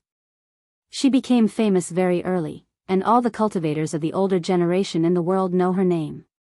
She is also a famous person in the Taoist cultivation world.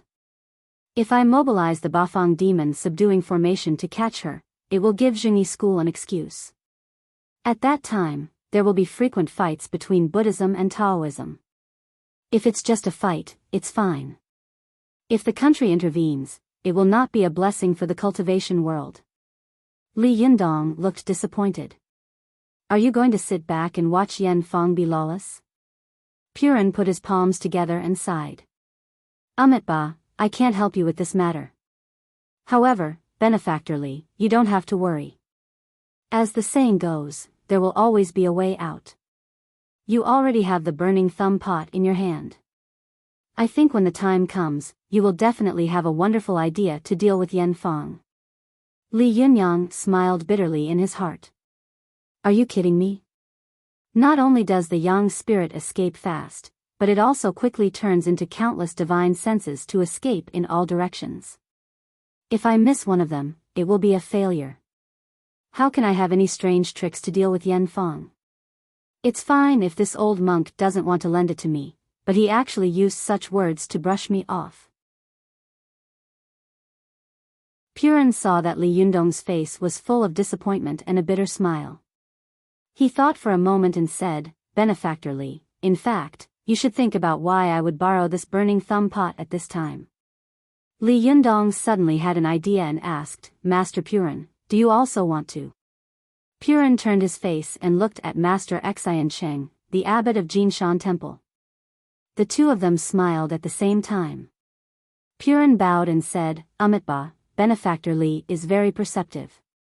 It's just that you want to resolve the grievances between the sects, while we want to catch a big devil." Li Yundong asked tentatively, "Masters, may I ask which big devil you want to catch?" Purin shook his head. "Almsgiver Li, the law must not be passed on to others. This matter cannot be said. But you'll know when the time comes." Li Yundong was a little unwilling and asked again, "May I ask when it will be?" Purin thought for a moment and said, "Next month, on the 8th day of the 12th lunar month." Laba Festival? Li Yundong was stunned for a moment, but he quickly thought of something and asked, "When is the Taoist assembly?" Purin and Xian Cheng looked at each other again. They smiled at the same time and chanted the name of Buddha in unison, saying, "It's on the 8th day of the 12th lunar month." Li Yundong was shocked. Could it be that these two old monks wanted to subdue demons at the Taoist assembly? No, the participants of the Taoist assembly are all cultivators of various sections. What kind of demons and ghosts are these two old monks going to catch? Don't tell me you're going to capture my sex vixen. Thinking of this, Li Yundong was slightly shocked, but he quickly thought, "I don't think so. If they wanted to catch her, they would have done it a long time ago. Why wait until the Taoist assembly to catch her?" Li Yundong couldn't help but ask again, "Masters, are you going to the Taoist assembly to catch some big devil?" Purin lowered his eyes and said, "The Buddha said, it can't be said, it can't be said." Li Yundong couldn't help but laugh angrily. "Master Purin, why are you being so mysterious? What are you going to do?" Purin still shook his head and said, "As the saying goes, if the emperor is not secretive, he will lose his minister. If the minister is not secretive, he will lose his life. Benefactor Li, don't ask any more questions. Since you already have the burning thumb pot, you should rest assured. Maybe when the time comes, we can work together to subdue the demons." After that, he chanted the name of Buddha again and clapped his hands. After a while, a greeting monk came out from the end of the corridor. Purin said, "Fagian, take Benefactor Li to the guest room to rest. I'm a little tired." "Well, he's asking me to leave." Li Yundong had no choice but to bend down and say goodbye to Master Purin and Master Xincheng. No matter what, his trip had not been in vain. Although he hadn't gotten the Bafang demon subduing formation, he had finally gotten the burning thumb pot. When the time came, he would finally have a little confidence to capture Yen Fong's yang spirit. But when Li Yundong followed the greeting monk back, he was very troubled. Judging from the situation just now, it's obvious that Jinshan Temple and Shiyuan Temple have joined hands to catch a big devil. But what kind of devil is it? Judging from the fact that I broke into Shiyuan Temple and let go of the two big golden snakes, these monks seem to be very intolerant of outsiders. Otherwise, why would they want to refine these two big golden snakes? What do these two snake demons have to do with them? Why do these big monks want to make life difficult for these two snake demons? Since snake demons can't be tolerated in the world, what about a fox spirit like Su Chan? Is she also not tolerated in the world? Logically speaking, throughout the past 5,000 years, fox spirits have done more harm to the world than snake spirits. But from his contact with Master Purin of Shiyuan Temple, he didn't seem to show any resistance to Su Chan and the others. Instead, he tried to persuade him to do good. Moreover, what kind of devil is Su Chan? However, if these big monks really want to catch Su Chan, what should I do? Thinking of this, Li Yundong suddenly stopped, his face surprisingly solemn. The greeting monk, who was leading the way in front, looked back in confusion and asked, benefactorly, what's the matter? Li Yundong's face was cold, and his eyebrows were full of murderous intent. He said in a cold voice, it's nothing. You go first. I want to see the surrounding scenery alone. The greeting monk saw that Li Yundong's face was not good. He wanted to ask a few questions, but he was forced by Li Yundong's threatening murderous aura and didn't dare to open his mouth. However, he was worried that Li Yundong would cause trouble, so he casually answered and then hurried to the backyard to report the situation to the abbot. Li Yundong didn't know what the greeting monk was thinking. He just stood there alone, his eyes surprisingly cold. The question that had popped up in his mind before was not because he wanted to help Su Chan or not. In his opinion, no matter who in the world wanted to harm his girl, whether it was Buddha Tathagata or Guanyin Bodhisattva, there was only one thing he could do, beat them. But the question was if the other party wanted to catch someone? Who was this devil? Obviously, it wasn't Yen Fong. If it was someone else from the Fox Zen school, what should he do? If they really caught Su Chan, why would they do that? These questions poured into Li Yundong's mind one after another, making his heart feel a little heavy for a moment. Although he was surrounded by antique temples and the scenery was beautiful and elegant, Li Yundong was not in the mood to appreciate it at all. While he was thinking about it, he suddenly heard the voices of two women talking not far away. The content of their conversation immediately attracted Li Yundong's attention. Hey, Xia, why are the group you lead this time full of strange people? I've seen strange Japanese people, but I've never seen such strange Japanese people. You tell me, instead of taking pictures of the scenery, they're taking pictures of the talismans in the woods, and then they're taking pictures of the monks in the Hall of Great Strength. Don't you think it's weird? Lon, you haven't seen anything weirder. Did you see those Japanese people pointing at the Sutra Depository of Shiyuan Temple just now? Yes. Do you know what they're talking about? I'm not as good at Japanese as you are, so I don't understand much. Xia, tell me about it. Hey, those Japanese people pointed at the Sutra Depository of Buddhist scriptures to the little girl they were taking with them. They said, Tachibana Wakako, look, this is the best preserved Sutra Depository of Buddhist temples in South China. There are rich varieties of scriptures in it, and the complete versions are the best in South China. It is also famous throughout Asia. Then the little girl said, do you know what it is? I don't know. Tell me quickly. Don't keep me guessing. The little girl asked, but why are the other temples that are much older than Shiyuan Temple not as rich as Shiyuan Temple? Yes, this little girl's question is very interesting. Although Shiyuan Temple is old, there are temples in our country that are much older than this. Let me finish. Then the old man said, Tachibana Wakako, there was a terrible catastrophe in this country 40 years ago. This catastrophe was no less than the burning of books and burying of scholars in the Qin dynasty. In this catastrophe, many temples and Taoist temples on the mainland of China were destroyed, and a large number of scriptures and books were burned. At that time, the abbot of Shiyuan Temple, Master Mingkai, led the monks to fight back and guard the temple gate day and night. Only then did they protect the scriptures of Shiyuan Temple. TSK, this Japanese guy knows a lot about our country's history. I don't even know these things. Yes, I often lead teams to Shiyuan Temple. Even I don't know about it, but these Japanese people are so familiar with it. Don't you think it's strange? And there's something even stranger. There's more. Tell me quickly. Hey, the old man said, in a while, it will be the famous Taoist assembly of the Taoists in China. At that time, we have to go and have a look and meet the cultivation masters of the Taoists. Lon, what do you think the background of these Japanese people is? I seem to have seen some of them wearing Buddhist robes at my residence. Gee, what is a Taoist assembly? Aren't these people a little too strange? The more Li Yundong listened, the more he felt strange and shocked. Especially when he heard the words, Taoist Assembly, he finally couldn't help it. He walked behind the two women who were whispering to each other and said in a deep voice, "Hello, may I ask?" As soon as he spoke, the two women were startled. They both turned around at the same time. The three of them looked at each other and were all shocked at the same time. Li Yundong and the two women blurted out in unison, "It's you?" I went out to do something. I'll update one chapter before returning to Shanghai, and another chapter will be updated in the evening in Shanghai.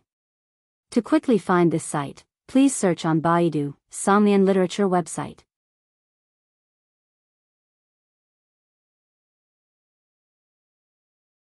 Chapter 450. Please remember the domain name of this site. Or search on Baidu, Somnian Literature website. The two women standing in front of Li Yundong were none other than the tour guide Lu Xia and her friend Lan Lan, who had harassed Li Yundong before. When Lu Xia suddenly saw Li Yundong appear behind her, she was also shocked. She involuntarily took a step back and stammered, Are you a ghost?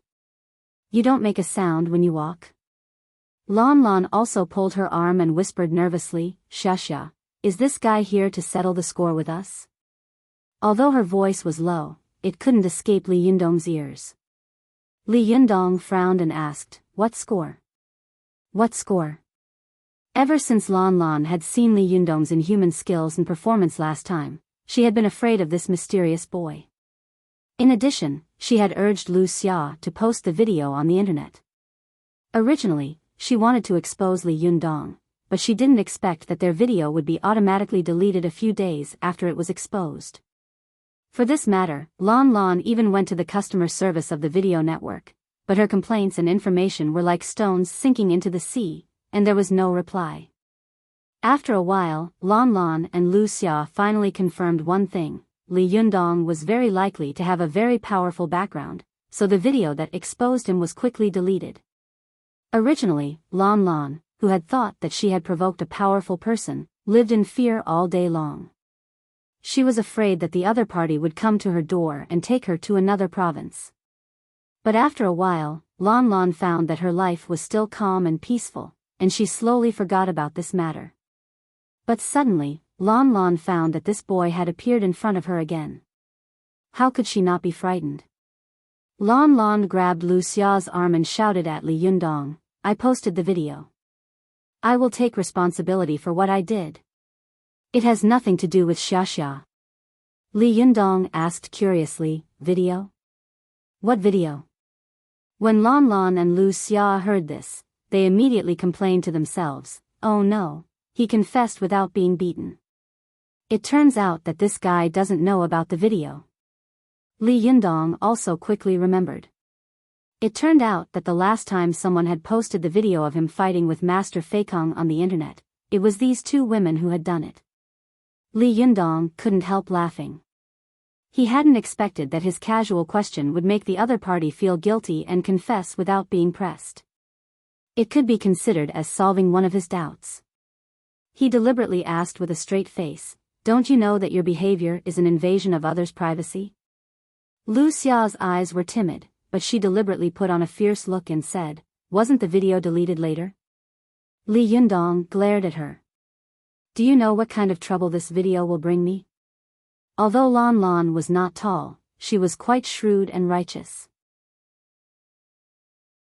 She put her hands on her hips and stood in front of Lu Xia, shouting, "What are you doing? So what if you have power and influence? If you come any closer, I'm going to scream." Li Yundong looked at her and saw that although this female tour guide was good-looking, she was far inferior to any of the women around him. He was usually surrounded by beautiful women, but he was still clean. Could it be that in this Buddhist temple, he had to do something to her? Wouldn't that be ridiculous? Li Yundong couldn't help laughing out loud. He was not in the mood to argue with the two tour guides. After laughing for a while, he asked, "I won't pursue this matter, but you have to tell me what you said just now. Just now, you said that a few Japanese people were talking in private, right?" Lu Xia and Lan Lan looked at each other. Seeing that Li Yundong did not pursue this matter, they became weaker. Lu Xia nodded and said, "Yes, did you eavesdrop on our conversation just now?" Li Yundong laughed and said, "You two were talking so loudly. It's impossible for me not to hear it." Lu Xia pushed Lan Lan angrily and whispered, "It's all your fault. You have such a loud voice. This is great. You've attracted this guy." Lan Lan also said angrily, "Was my voice that loud?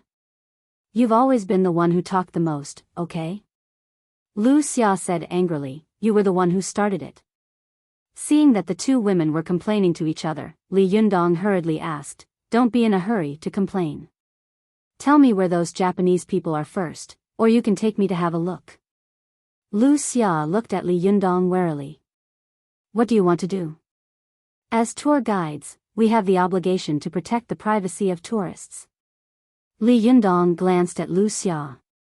He had always had a bad impression of this female tour guide who worshipped foreign things, but at this time, he still said patiently, "The Taoist Assembly is a grand event held once every 4 years by China's Taoism. The Laba Festival will be held next month. These Japanese tourists said that they were going to the Taoist Assembly. I don't think they have any good intentions. After all, you are also descendants of Wuxia. You can't help the Japanese, right?" Lu Xia thought about the behavior of these Japanese people before and believed what Li Yundong had said. She raised her eyebrows and asked, "What do you want to do with them?" Li Yundong smiled slightly and said, "Nothing. I just want to take a look." Lu Xia and Lan Lan looked at each other and nodded slightly. Lan Lan glanced at Li Yunyang and said worriedly, "You're not a nationalistic youth, are you? Don't hit people. You can beat people to your heart's content, but I'm unlucky." Li Yundong chuckled and said, "As long as they don't cause trouble, why would I go looking for trouble?" Lan Lan muttered in a low voice, then turned around and led the way. Lu Xia also nodded to Li Yundong and said, "Come with me. Don't talk later. If you want to know anything, tell me in a low voice and I'll ask around for you." Li Yundong smiled and said, "Don't worry, I won't cause you any trouble." Only then did Lu Xia feel relieved. She quickly caught up with Lan Lan and walked side by side with her. The two female tour guides were talking in a low voice. From time to time, they would look back at Li Yundong, but when Li Yundong looked at them, they quickly dodged his gaze. Li Yundong walked through the corridor with white walls and black tiles and arrived in front of the Arhat Hall. Sure enough, he saw 4 people pointing at the Arhat Hall. There were 3 men and a girl among them. Li Yundong looked over and saw that among the 3 men, an old man was wearing a gray suit with an ochre tie on his chest. There was a golden cherry blossom on his chest. His hair was gray at the temples, and the wrinkles on his face were extremely deep. His eyebrows were extremely dignified. It was obvious that he had been in a high position for a long time. There were 2 young men next to him. One of them was a little short. Although he was wearing a mixed suit, his clothes were luxurious and he had an extraordinary temperament. He was holding a handheld camera in his hand. He turned a deaf ear to the sign prohibiting filming in the temple and kept shooting around. Next to this man stood a tall and burly man. This man had his back to Li Yundong and was talking to the little girl, so Li Yundong could not see his appearance clearly. But when Li Yundong looked at this man's back, he felt that this man stood there like a towering mountain, exuding an awe-inspiring aura. As soon as Li Yundong's gaze fell on the back of this tall man, the man's back straightened. He immediately turned around and stared at Li Yundong. This stare was amazing. Li Yundong suddenly had an illusion. It was as if he had encountered a ferocious and terrifying beast in the jungle. All the hair on his body stood on end. At this time, Li Yundong's cultivation had already reached the highest realm of the Yang spirit. It could be said that he was proficient in the aura all over his body.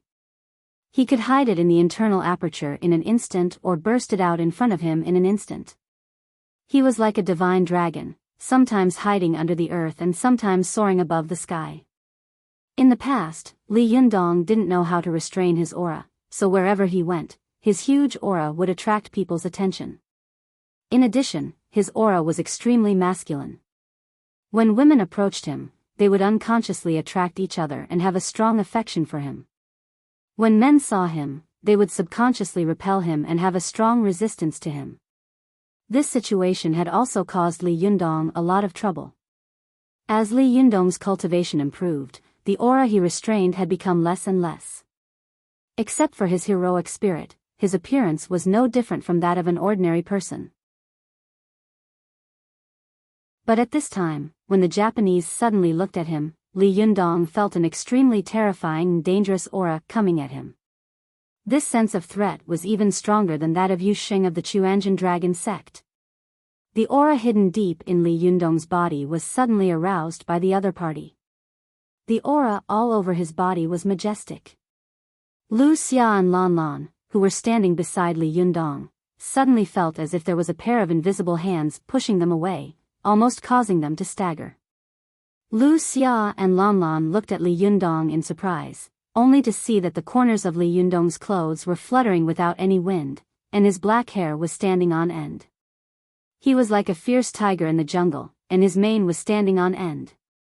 As soon as the aura in Li Yundong's body burst out, the Japanese man's eyes also burst out. Countless black patterns quickly spread out from his neck and quickly climbed to his face. Black aura kept gushing out from his palms. This aura lingered in his palms and did not dissipate, like thick ink condensed by countless ghosts. Li Yundong could even see the ferocious face revealed in the thick ink. As soon as the two men looked at each other, their auras became a little uncontrollable, especially the tall Japanese man. He straightened his back and slightly bent his body like a cheetah. He stared at Li Yundong like a falcon, his eyes covetous, and his whole body was eager to fight.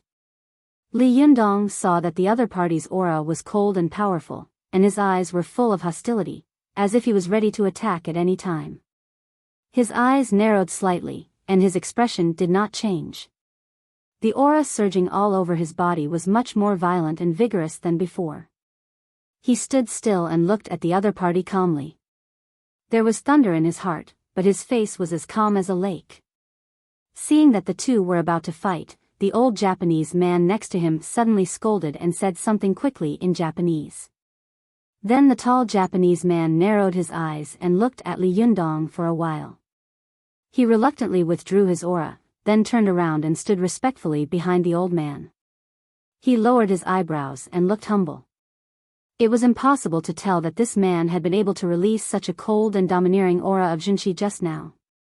As soon as he turned around, the little girl behind him was revealed. She was about 13 or 14 years old.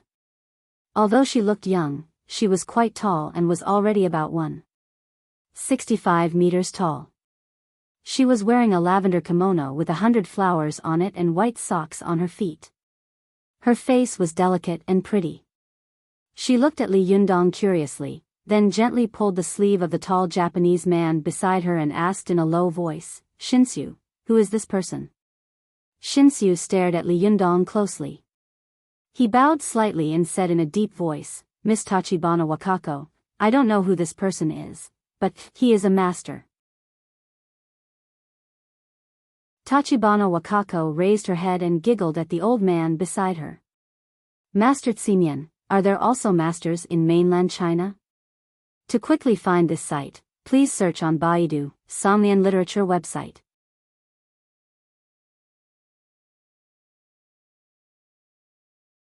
Chapter 451. Please remember the domain name of this site. Or search on Baidu, Somnian Literature website. Li Yundong saw that the little girl was smiling innocently, but he didn't understand Japanese, so he didn't know that the little girl had said something extremely insulting. But what he didn't know was that the dignified Master Tsimian then said something even more insulting. Master Tsimian smiled at Tachibana Wakako and said in Japanese with a Kyoto accent, "Tachibana Wakako, as early as 300 or 400 years ago, there were masters on this continent. At that time, whether it was Buddhism or Taoism, there were endless heroes in China, far from what we can compare with. But since the Qing dynasty, the Han people on this continent have been ridden by the minority Manchu people. Since then, their cultivation world has been going downhill. Until modern times, the Chinese cultivation world has completely fallen to the bottom, and its power is far inferior to ours. Even the entire Chinese cultivation world can't compare to the power of our Ragoino Tantric sect. Moreover, think about it, how powerful can a sect that can't even protect its own ancestral court and Tibetan sutra be? How powerful can a sect that can't get the support of the state and even the common people don't want to believe in and support it be? How powerful could the disciples taught by such a sect be?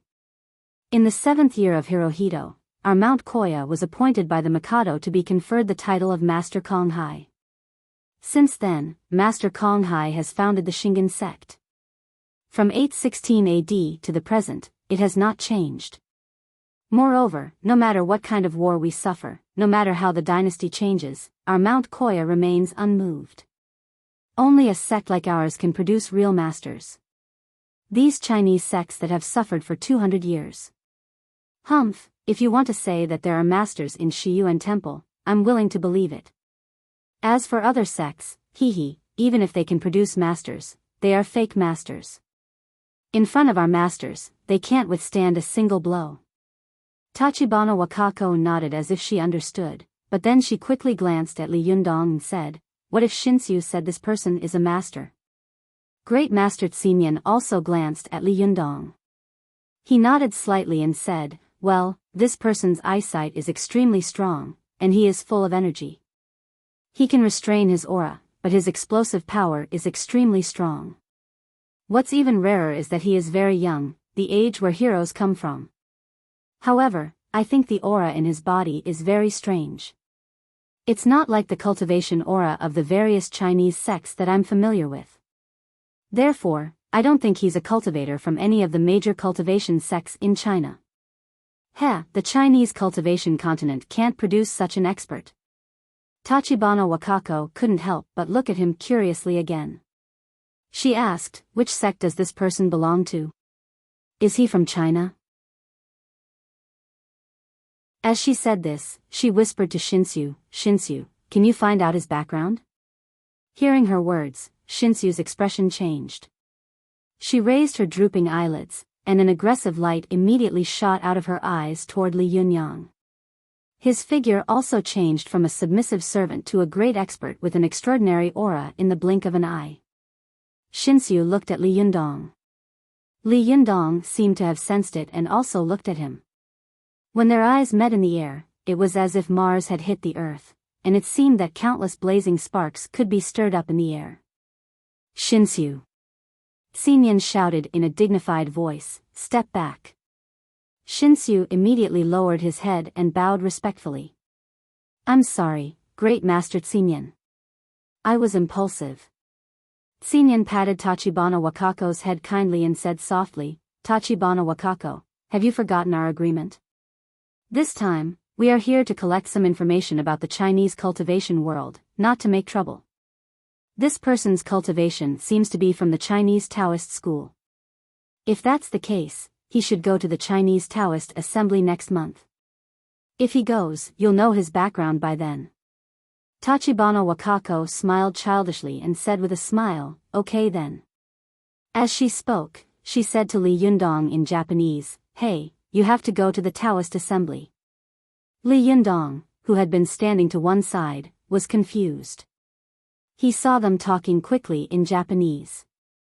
Finally, the little girl said something to him with a smile, but he had no idea what she was talking about.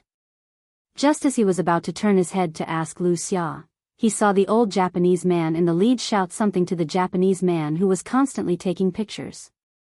Then the Japanese man respectfully put away the camera, and they turned around and left slowly. Before leaving, Tachibana Wakako looked back at Li Yundong and shouted, "You have to go." Shinshu glanced at Li Yundong and then said to Tachibana Wakako, "Miss Tachibana Wakako, you can actually not pay attention to this person." Tachibana Wakako looked at Shinshu in confusion and asked, "Why?" Shinshu smiled slightly and said, "Although this person's cultivation is strong, there is still a certain gap between him and me. He is even worse than you." Tachibana Wakako said, "Ah? Not as good as you?" If you fight with him, what are your chances of winning? Shinsu thought for a moment and said proudly, 70%. Tachibana Wakako said with a face full of disappointment, well, that's too boring. This is the first master I've seen in mainland China. Shinsu laughed and said, Miss Tachibana Wakako, just now Master Tsimian said that there are no masters in mainland China. Tachibana Wakako nodded and said, I see. After that, she turned her head and shouted at Li Yundong, hey, if you can't beat Shinsu, you don't have to go to the Taoist assembly. I don't want to see you. After shouting, Tachibana Wakako followed Tsimian, Shinsu, and the others all the way. Li Yundong watched them leave in confusion. He turned his head and asked Lu Xia with a confused face, what did they say? Didn't you say that you would help me translate? Why didn't I see you translate? At this time, Lu Xia was already dumbfounded. From what she had heard just now, what these Japanese people had said was like a fairy tale. What Regoino, what cultivation sects, what masters and fake masters. What the hell was all this nonsense? Was it a Xianxia TV series? Lu Xia was in a daze. It was not until Li Yundong pushed her that she came to her senses. She stared at Li Yundong with her big black eyes as if she was looking at a visitor from outer space. She thought to herself, could it be that this boy is the legendary strange man with special gifts? As soon as this thought came to her mind, she remembered all kinds of strange things she had seen on this boy before. She couldn't help but believe it, and her heart became more and more shocked. Li Yundong saw that the woman was staring at him blankly, as if she had seen a ghost. He couldn't help frowning and saying, hey, I'm talking to you. What were those Japanese talking about just now? Lu Xia calmed down. She recalled what the Japanese had said before and translated it to Li Yundong sentence by sentence. Li Yundong listened carefully. At first, he nodded repeatedly, but when he heard Lu Xia translate Tachibana Wakako's words, are there masters in mainland China? Li Yundong suddenly flew into a rage. Li Yundong said angrily, how dare a little girl speak so arrogantly? Do you really think that there are no masters in Wuxia? But when Lu Xia finished translating Master Tsimian's words, although Li Yundong was even angrier, he calmed down. The young cultivator pursed his lips tightly, and his masculine and handsome face was full of contemplation. His eyebrows were tightly furrowed, and there was a deep and oppressive aura between his eyebrows. The air around him seemed to freeze.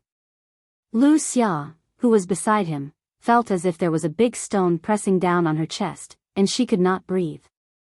After a while, Li Yundong turned to look at Lu Xia and asked coldly, that's all? They didn't say anything else? When Lu Xia saw him speak, the surrounding air seemed to begin to flow, and the big stone on her chest was lifted. Lu Xia took a deep breath and said, it's not over yet. Just now, this little girl said something to you. Li Yundong asked with a sullen face, what did she say? Lu Xia looked at Li Yundong timidly and carefully translated the conversation between Tachibana Wakako and Shinsu before she left to Li Yundong. Before she could finish speaking, before Li Yundong could get angry, Lan Lan, who was next to him, also got angry. She said angrily, the Japanese really don't know the immensity of heaven and earth. After Li Yundong heard this, unexpectedly, he did not fly into a rage as Lu Xia had imagined. Instead, he raised his head and laughed angrily. As he laughed, the aura all over his body surged like a tide, like stormy waves, like a surging river. As soon as Li Yundong laughed, all the bronze bells in the entire Shiyuan temple rang in unison, making a buzzing sound. This sound was mixed with Li Yundong's loud and amazing laughter and went straight to the sky. Lu Xia, Lan Lan, and the other tourists covered their ears in pain. Some of the weaker ones even squatted on the ground. Their facial features were twisted into a ball. At this time, Tsimian, Shinsu, Tachibana Wakako, and the others, who had already walked out of the Shiyuan temple, heard the voice. They suddenly stopped and turned their heads to look back at the same time. They saw a straight and undispersed aura rushing into the sky from the Shiyuan temple. This aura, accompanied by a burst of laughter, went straight to the 9th layer of the sky, stirred up the wind and clouds in the sky, and changed the color of the sky. Tachibana Wakako looked curiously at the rolling clouds in the sky. She gently pulled Shinsu's sleeve and said, "Shinsu, is this person inviting you to fight?" Shinsu's eyes narrowed, and his face became strangely serious. Xinyan looked at the changing sky and listened to the proud laughter. At first, he didn't think much of it.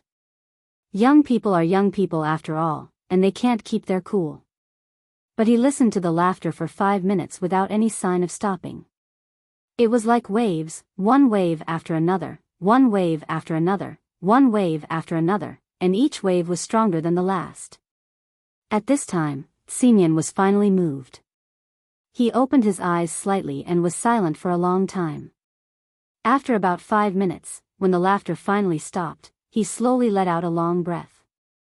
Xinyan turned his head and said to Shinsu, "Shinsu, this person is a strong opponent for you." Shinsu didn't refute. The corners of his mouth curled up slightly, revealing a smile. "We won't know until we fight." With an innocent face, Tachibana Wakako clapped her hands happily and said, "Okay, it turns out that I underestimated him. There will be a good show at the Taoist assembly." She giggled and turned to Master Xinyan. "Master Xinyan, I think there are also masters in mainland China." Xinyan didn't even look back. He smiled and said, "Is there? You'll know when the time comes." To quickly find this website, please search on Baidu, Somnian Literature website.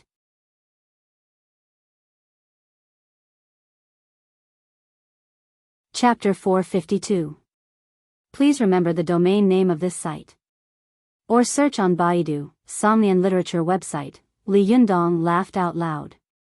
On the one hand, he was expressing his contempt and disdain for the arrogant words of these Japanese. On the other hand, he was formally inviting them to fight. But after laughing for a while, he waited where he was for a long time. He didn't see these Japanese turn back to fight with him. Li Yundong knew that they must have left. He sneered to himself, turned his head, and apologized to Lu Xia and Lan Lan, who were in pain. Then, he quickly left Shiyuan Temple.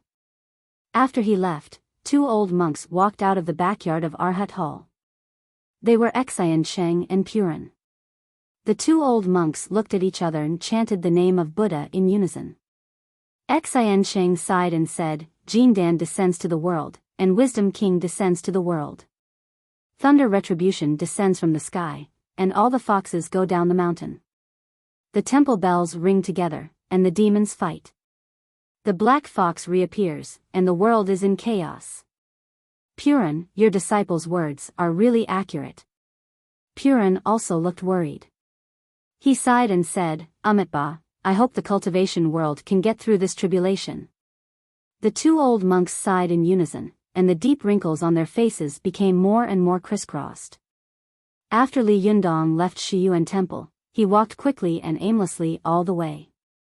He thought of what the Japanese had said, and his heart seemed to be blocked by something, which made him feel very uncomfortable. But when Li Yundong thought about it carefully, he had to admit that the old Japanese man's words were indeed very reasonable. How powerful can a sect that can't even protect its own ancestral court and Tibetan sutras be? How powerful can a sect that can't get the support of the state, and even ordinary people don't want to believe in and support it? How powerful can a disciple from such a sect be? These 3 sentences were like daggers that pierced through Li Yundong's chest.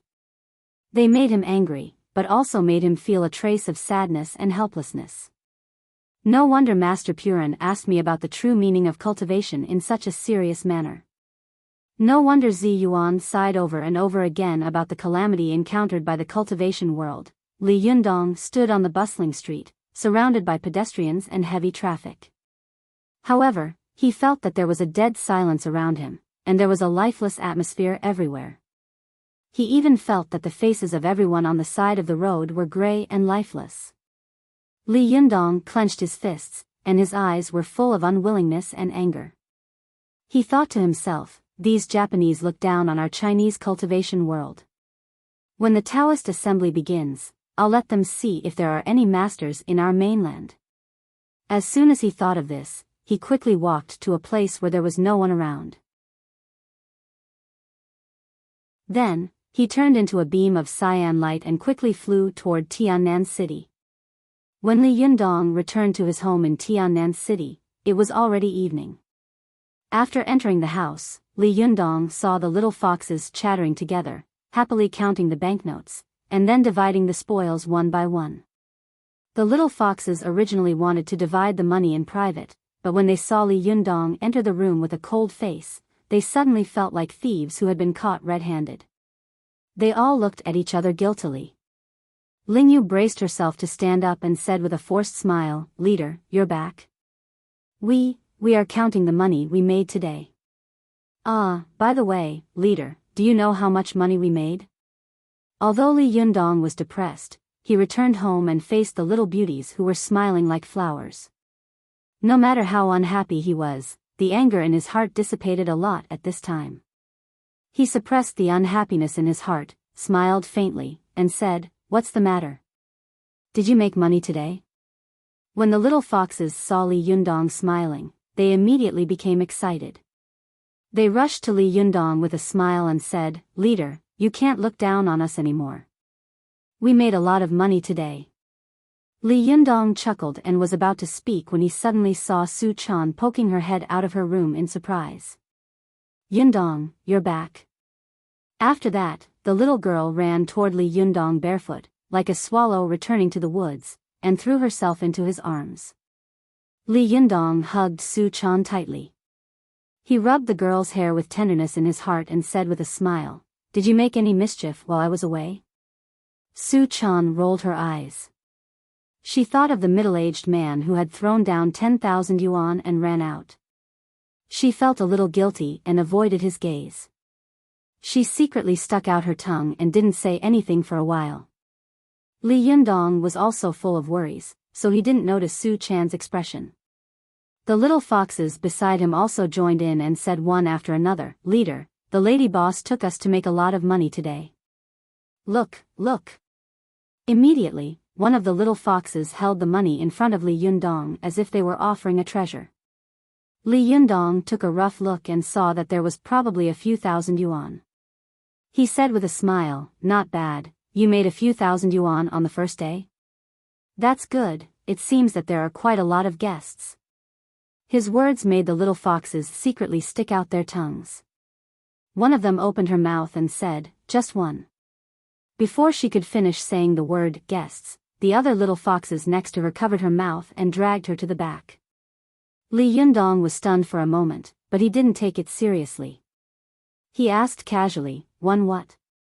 Lingyu rolled her eyes and quickly said to smooth things over, "We can make so much money in just one day. Leader, aren't we amazing?"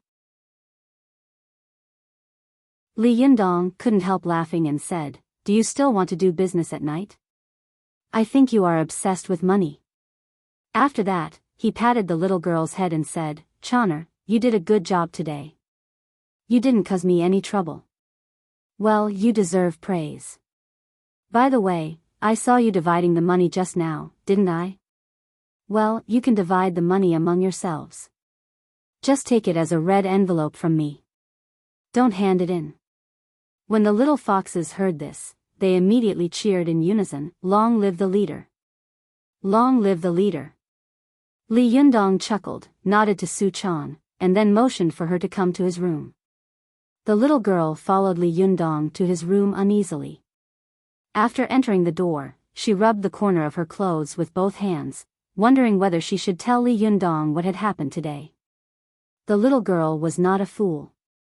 Although she had not reacted to what had happened today at first, after thinking about it for a while, she finally understood and confirmed one thing: she had done something wrong and must have caused trouble again. But she had caused trouble. Should she tell Yundong? If she did, Yundong would blame her for causing trouble again. The praise just now would have been in vain. But if she didn't tell him, she would feel that it was not a good thing. It would make her feel very uneasy to keep something hanging in the air. In the blink of an eye, the little girl's mind was racing, but Li Yundong didn't notice her thoughts.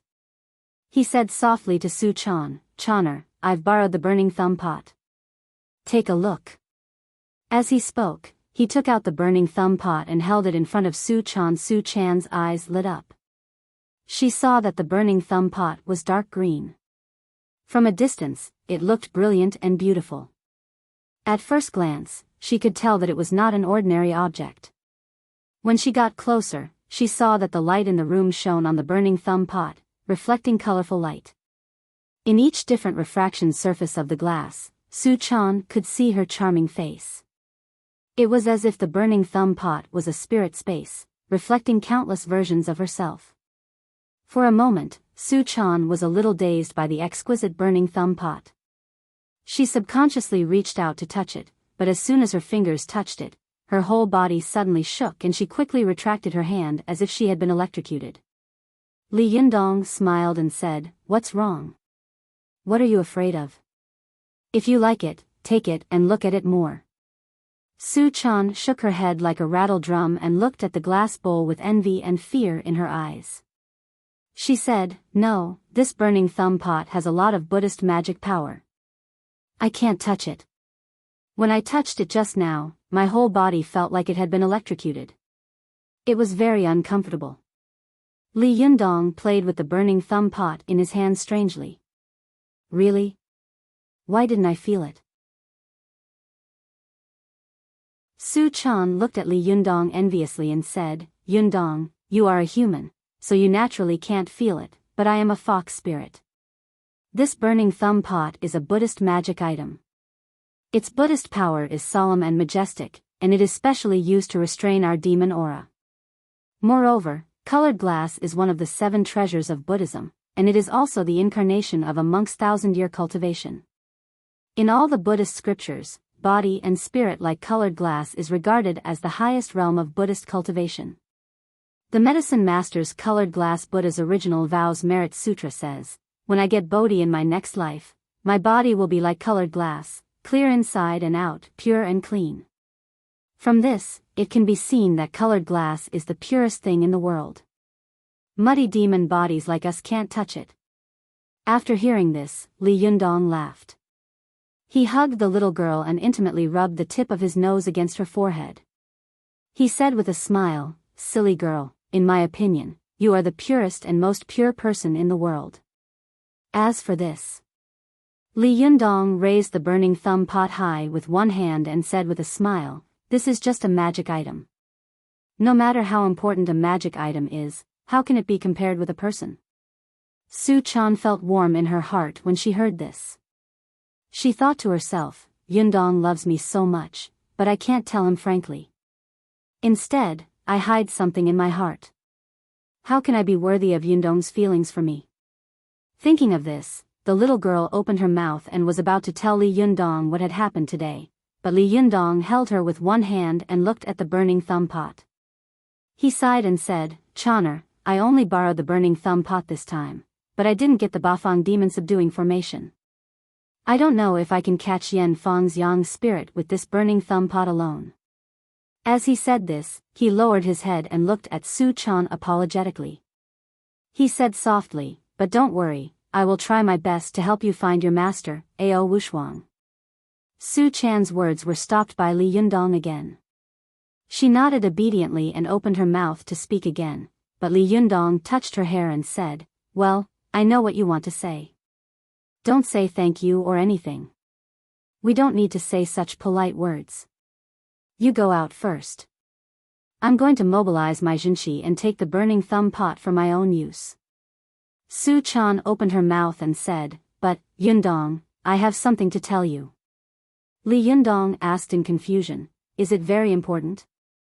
Su Chan was stunned for a moment. She lowered her head guiltily and said weakly, "It seems, it's not that important." Li Yundong laughed and said, "Then let's talk about it after I subdue the burning thumb pot. You go out and wait for me." Su Chan looked at Li Yundong hesitantly and finally swallowed the words that were on the tip of her tongue. The little girl thought to herself, "I'd better let Yundong subdue the burning thumb pot first.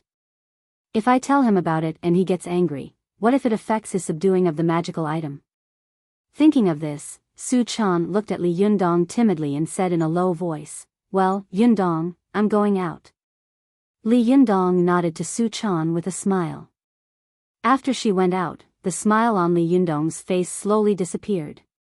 He sighed softly and muttered to himself, according to Master Purin and Master Xinsheng, it seems that a great calamity is coming in the cultivation world. Moreover, the Japanese have come to join in the fun. I really don't know what the situation will be like. What will happen to me and Choner? What will happen to the Fox Zen school? Thinking of this, Li Yundong felt that his thoughts were in a mess for a moment. He composed himself and slowly calmed down. He sat down cross-legged, then held the burning thumb pot with both hands and injected his jinqi into it, preparing to subdue this Buddhist magical item. At first, Li Yundong could feel that there was a powerful force resisting his jinqi in the burning thumb pot. He knew that this was the power of the burning thumb pot's own magical item. Li Yundong felt that this magical item had developed a strong resistance. He was not surprised but happy, because subduing a magical item was like training a horse. The more powerful the magical item was, the stronger its resistance was, and the harder it was to subdue it. Moreover, the methods of taming each magical item were different. Li Yundong cheered up and mobilized all the jinqi in his body to inject into the burning thumb pot. As he injected more and more jinqi, the resistance of the burning thumb pot became weaker and weaker. But when this resistance was about to disappear, Li Yundong suddenly felt a huge and unparalleled force pouncing on him. Before Li Yundong could even react, this force was like an overwhelming tsunami, instantly engulfing his entire divine sense and plunging him into the boundless darkness. I just came back from Shanghai. I need to hurry up and finish this chapter. To quickly find this website, please search on Baidu, Somnian Literature website.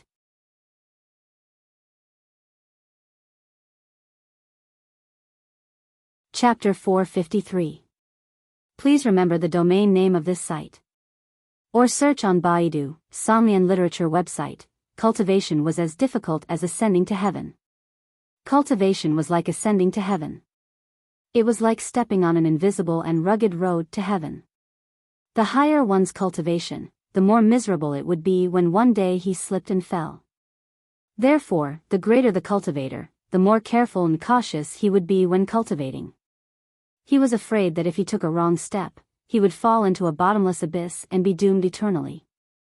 Mortals who had not yet heard the way wanted to cultivate.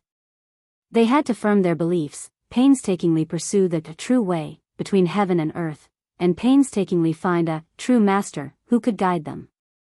As for those rookie cultivators who had heard the way, if they wanted to cultivate further, they had to solve the big problem of wealth. Even if they solved the big problem of wealth, they had to continue to solve the two big problems of partner and mansion.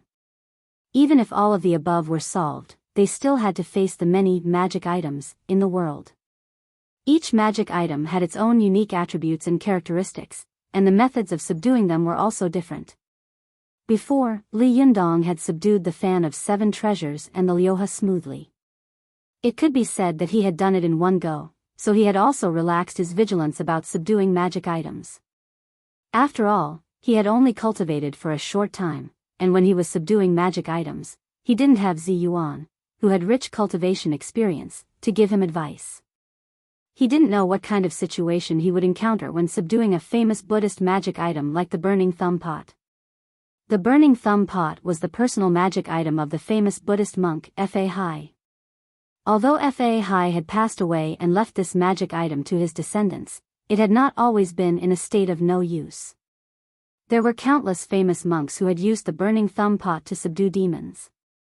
Among them, the most famous user was Master Hai Dang, born in the 28th year of the Guangxu dynasty in the Qing dynasty, whose original name was Fan Wubing.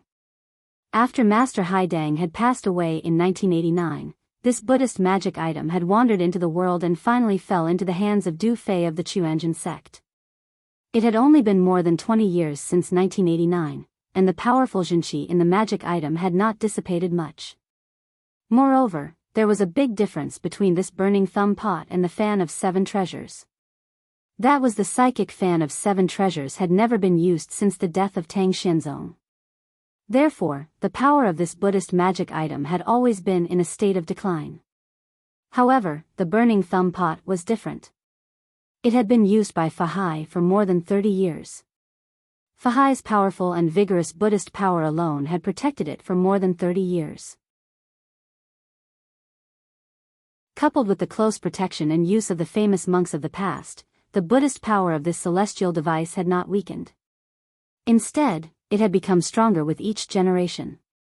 Every generation of famous monks had left their mark on the burning thumb pot to test the next user, so as to prevent the burning thumb pot from falling into the hands of evil people. Secondly, the burning thumb pot was made of colored glass, and colored glass was a Buddhist magic item.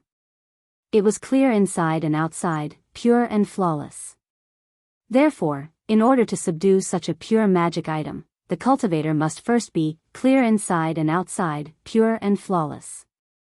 Otherwise, it would cause the rebound of the Jinshi mark left by the eminent monks of the burning thumb pot, which would launch a fierce counterattack. When Li Yundong had talked with Master Purin and Master Xinsheng in Shiyuan Temple, he had already had lingering doubts in his heart. In addition, after coming out, he had encountered the rampant Japanese, which had increased the anger and hostility in Li Yundong's heart. Although Li Yundong had held his breath and calmed his mind before entering meditation, these negative emotions in the depths of his mind had not been driven out. In such a situation, he had subdued the burning thumb pot, and the hostility and anger in his body had been detected by the burning thumb pot. Thus, it had determined that Li Yundong was a hateful and violent villain. The Jinshi mark of the eminent monks of the past had begun to fiercely counterattack, pulling Li Yundong's divine sense into the spirit space of the burning thumb pot.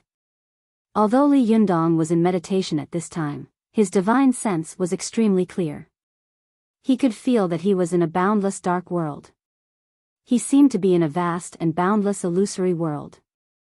The whole world did not exist, and even he did not exist. The world was empty, and so was he. His physical body was empty, and so was his Jinshi. It was as if there was only an illusory and empty soul left. However, in this situation where everything was empty, he could still feel the existence of his divine sense. No matter what he did, he could not get rid of this situation. This situation really shocked and frightened Li Yundong. He suddenly remembered what Su Chan had once said, there are 3 great horrors in cultivation. They are the great horrors between life and death, the great horrors between heaven and earth, and the great horrors between reality and illusion. Li Yundong had more or less experienced these 3 horrors.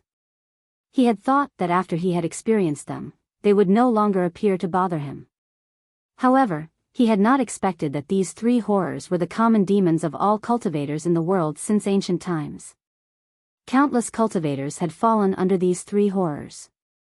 As long as they relaxed a little, these 3 horrors would take advantage of their weakness and make them fall into chi deviation. These high and mighty cultivators would fall into the mortal world and become trash that was inferior to even ordinary people in the mud. When Li Yundong had first reached the Zhuji phase, he had encountered such a great horrors between reality and illusion. At this time, his divine sense had been dragged into the spirit space of the burning thumb pot. It was as if his divine sense had been imprisoned in another vast universe. Not only could Li Yundong not distinguish between reality and illusion, but he also could not break free from this realm of nothingness. He was like a tiny speck of dust, floating endlessly in this vast and boundless universe. No one knew when he would reach the other side and when he would be able to break free. While Li Yundong was trapped in this empty world, Su Chan returned to her room. The little girl was lying on the bed, tossing and turning. Her extremely beautiful eyes were wide open, and her heart was heavy with worries. The little girl had been thinking about what had happened in the tea house. She repeatedly told herself, when Yundong subdues the burning thumb pot, I will tell him about it.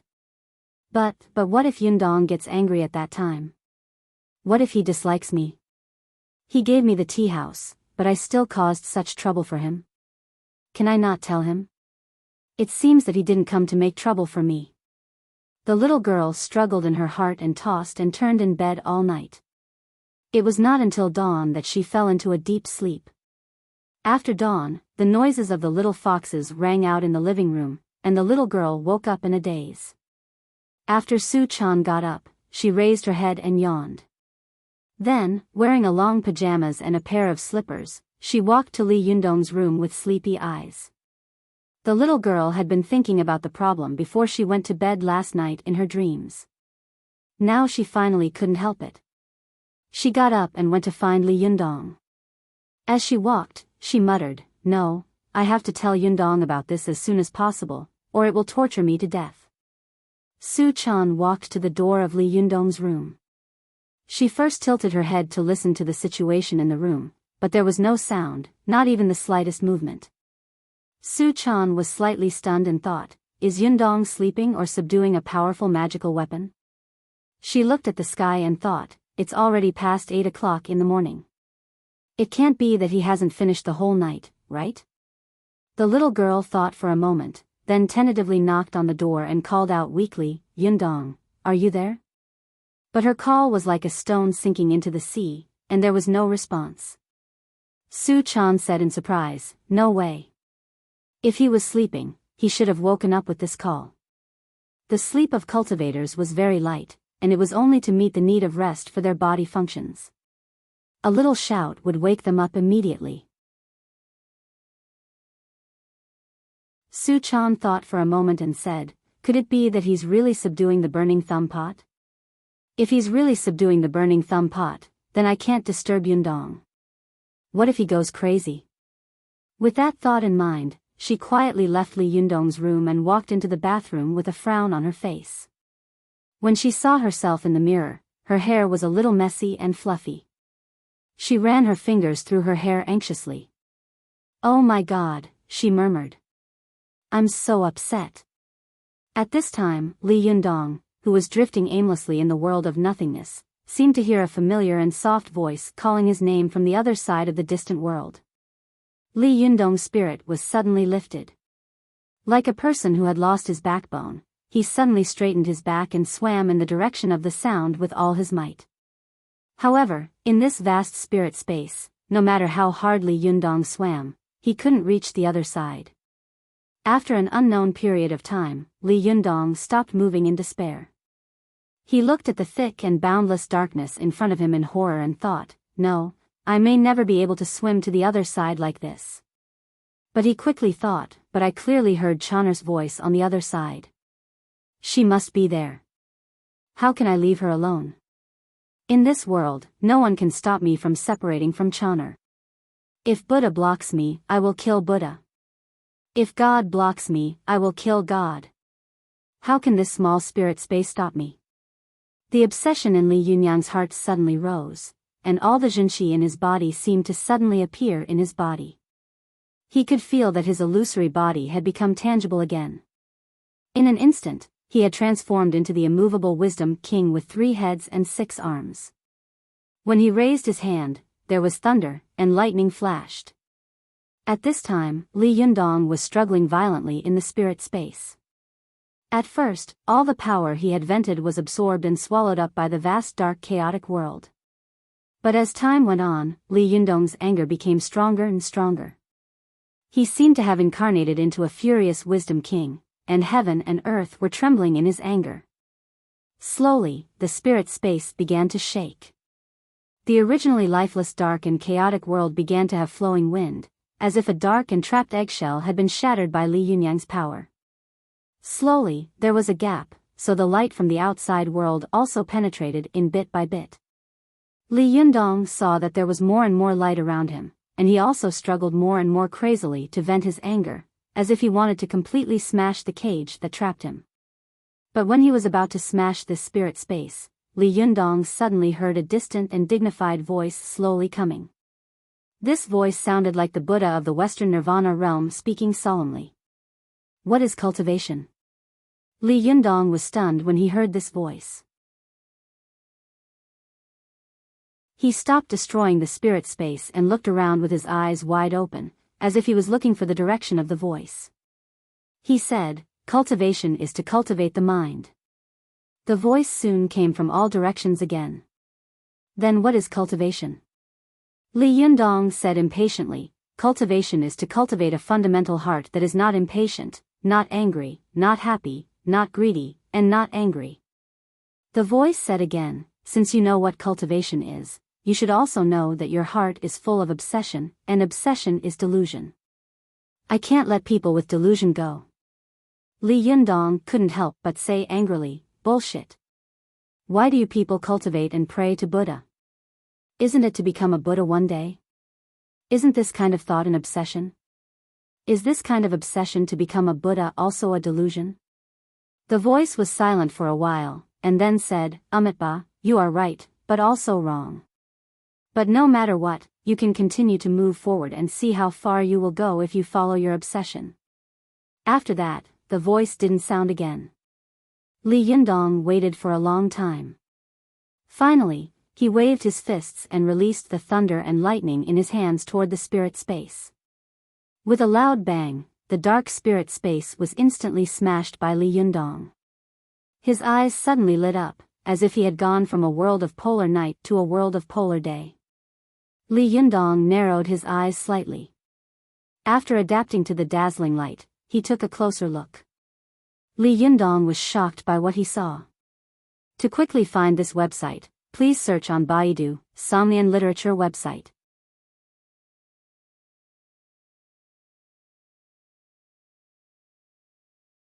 Chapter 454.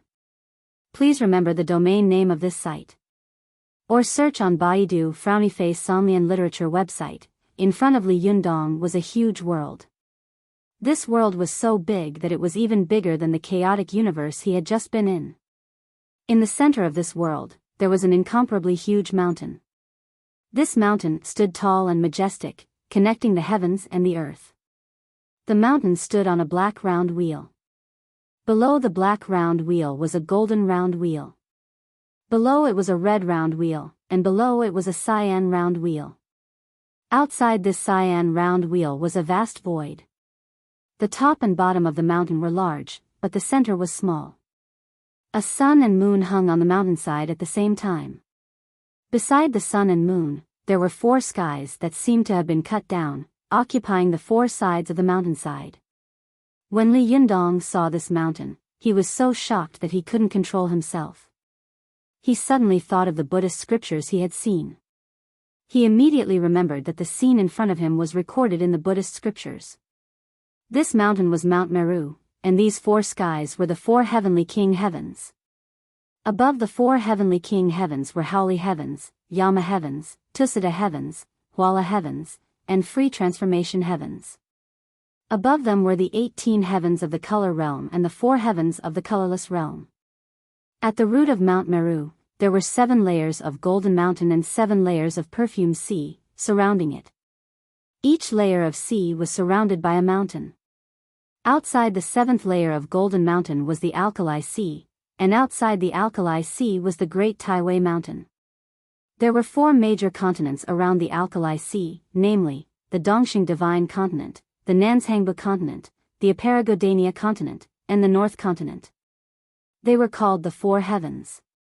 Beside each continent were 2 central continents, and hundreds of small continents were dependents.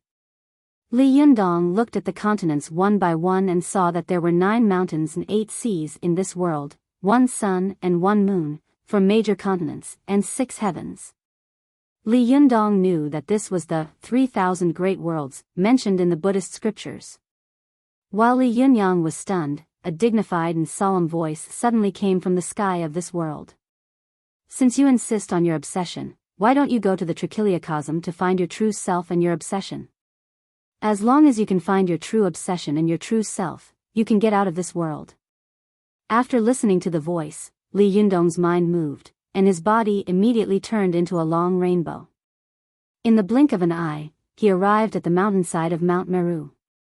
He looked up and saw that there were billions of creatures in the Trichiliacosm, and he and Su Chan were in every world.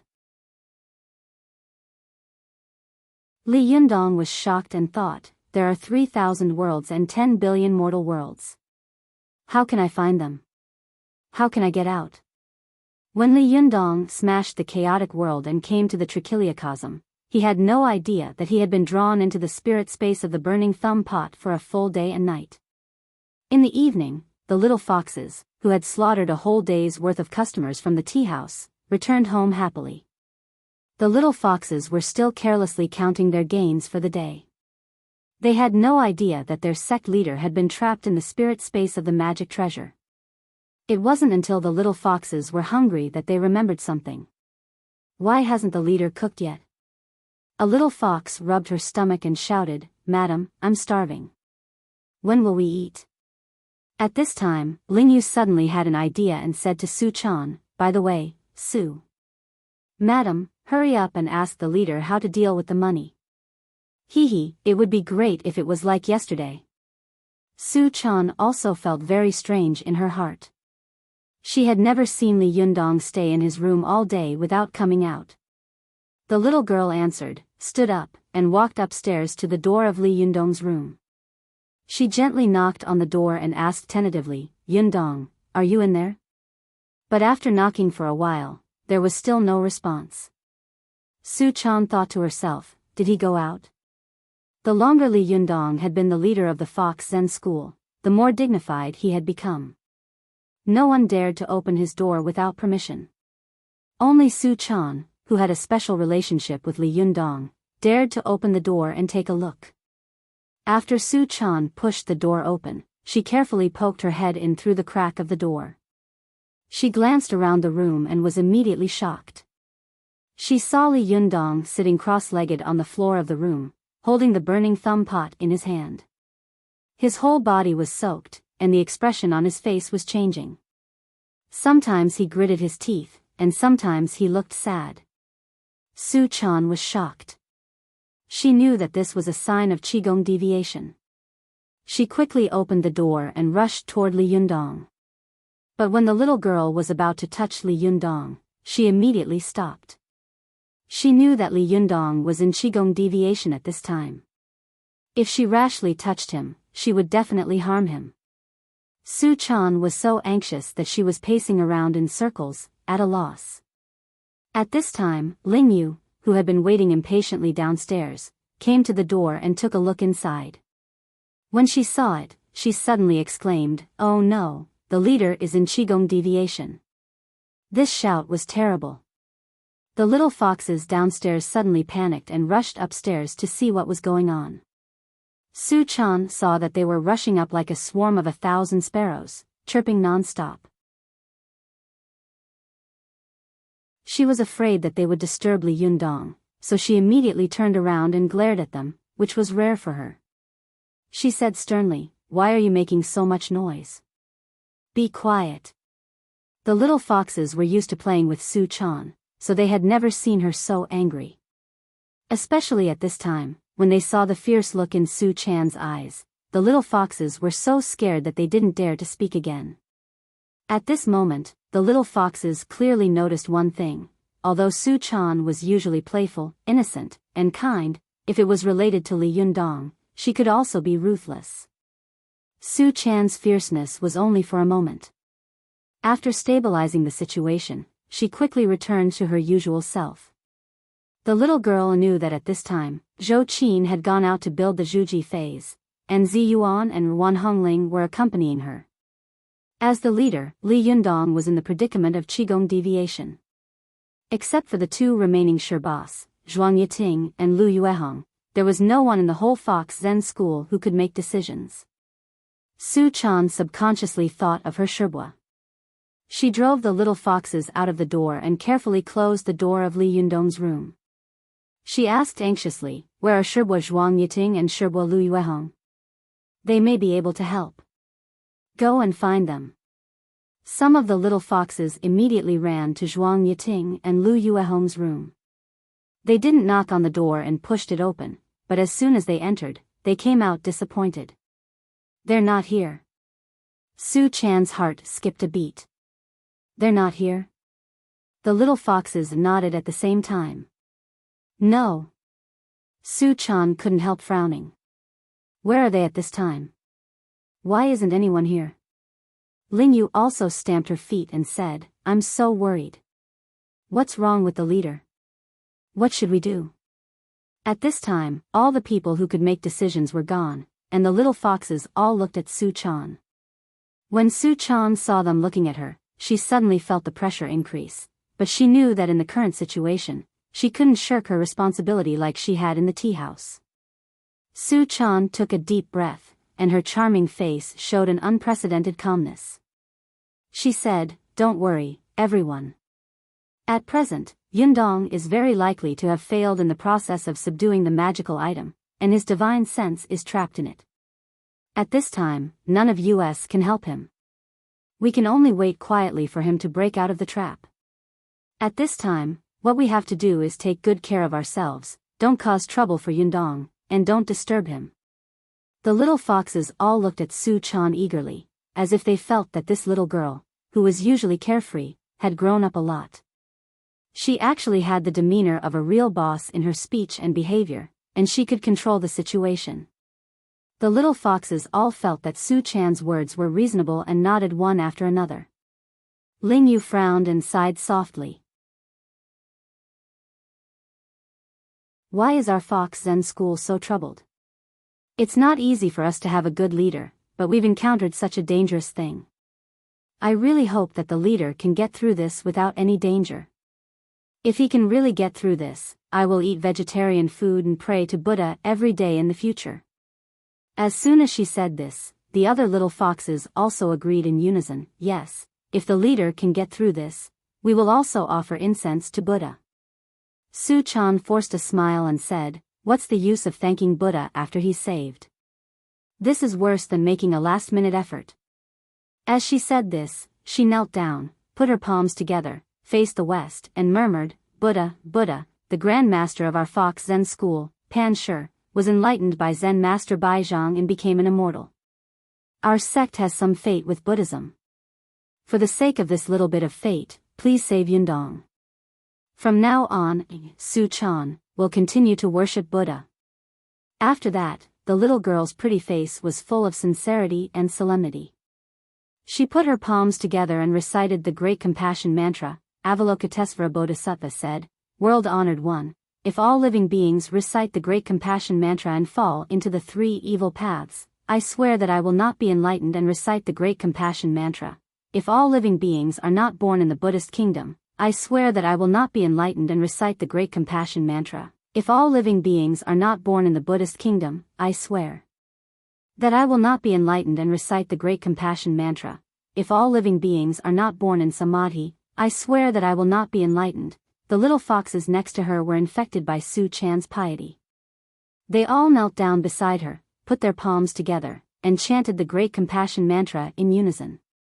For a moment, the solemn chanting echoed in the luxurious and modern living room.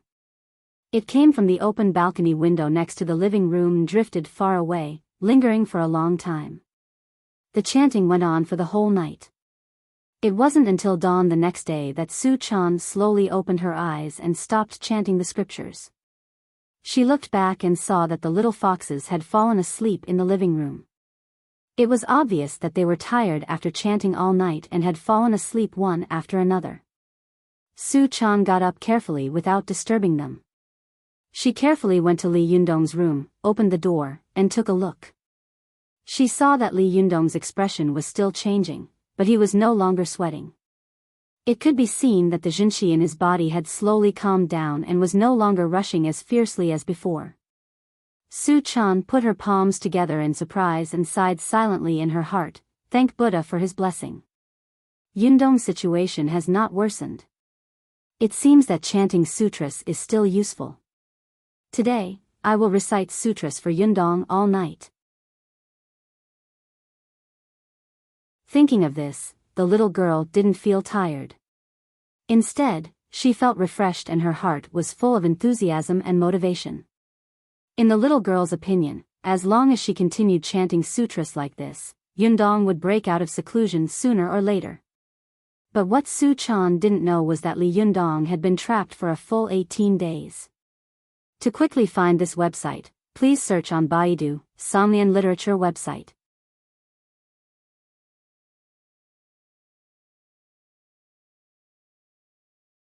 Chapter 455. Please remember the domain name of this site.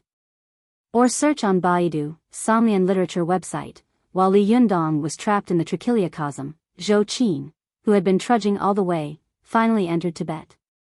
Although Zhou Qin had followed the route that Li Yundong had taken to the west, by the time she entered Tibet, the route had already deviated. Li Yundong had set out from Tiannan City and finally arrived at the Belongu area of Biyao County in western Sichuan. He had entered Tibet from the Kathuo Temple, while Zhou Qin had entered the Zhuji Phase area from the Kashan area of Langkazi County in Shannon, Tibet. Along the way, Zhou Qin's shoes had 2 holes in them. At this time, her walking shoes had 2 holes in the front, and the soles were almost worn flat. At this time, she was wearing a dark gray long-sleeved casual dress with a pair of straight trousers. This young lady was carrying a bag. Although her clothes were a little messy, Zhou Qin was still very clean. Especially at this time, her qi and blood were incredibly strong. At this time, the Qinghai, Tibet plateau was already covered in silver, but she was wearing a thin shirt and trousers. Her pretty face looked white and rosy, and her skin was so delicate that it could be broken by the wind. Even though she was covered in dust, it still could not hide her beauty. In the cold winter of Tibet, Zhou Qin rarely saw pedestrians along the way. Occasionally, she would see Tibetans slowly coming all the way in yak carts. They were all wearing cotton-padded jackets and trousers, wrapped tightly to resist the cold and harsh winter. These Tibetans saw that Zhou Qin was wearing a thin shirt and trousers. Her slim figure was as weak as a winter sweet in the cold wind, as if she would freeze in the next second. They all looked at Zhou Qin in surprise. Some Tibetans kindly took out warm cotton-padded clothes from their carts and were about to hand them to Zhou Qin, but they saw that this extremely beautiful and slim woman had already walked far away. They watched as Zhou Qin walked into the extremely cold snow field of the Qinghai, Tibet plateau in a thin shirt and headed for Kari Holy Mountain.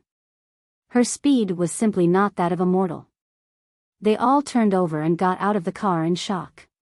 Looking at Zhou Qin's disappearing figure, they murmured and worshipped her. Zhou Qin had trudged all the way here, and she had suffered much more than what Li Yundong had suffered at the beginning. At this time, her temperament had changed dramatically. In the past, Zhou Qin gave people a feeling of indifference, reservation, pride, and conceit. She was like a noble and proud swan that people could not get close to. After a long journey, the qi in her body had been refined thousands of times, condensing like molten steel.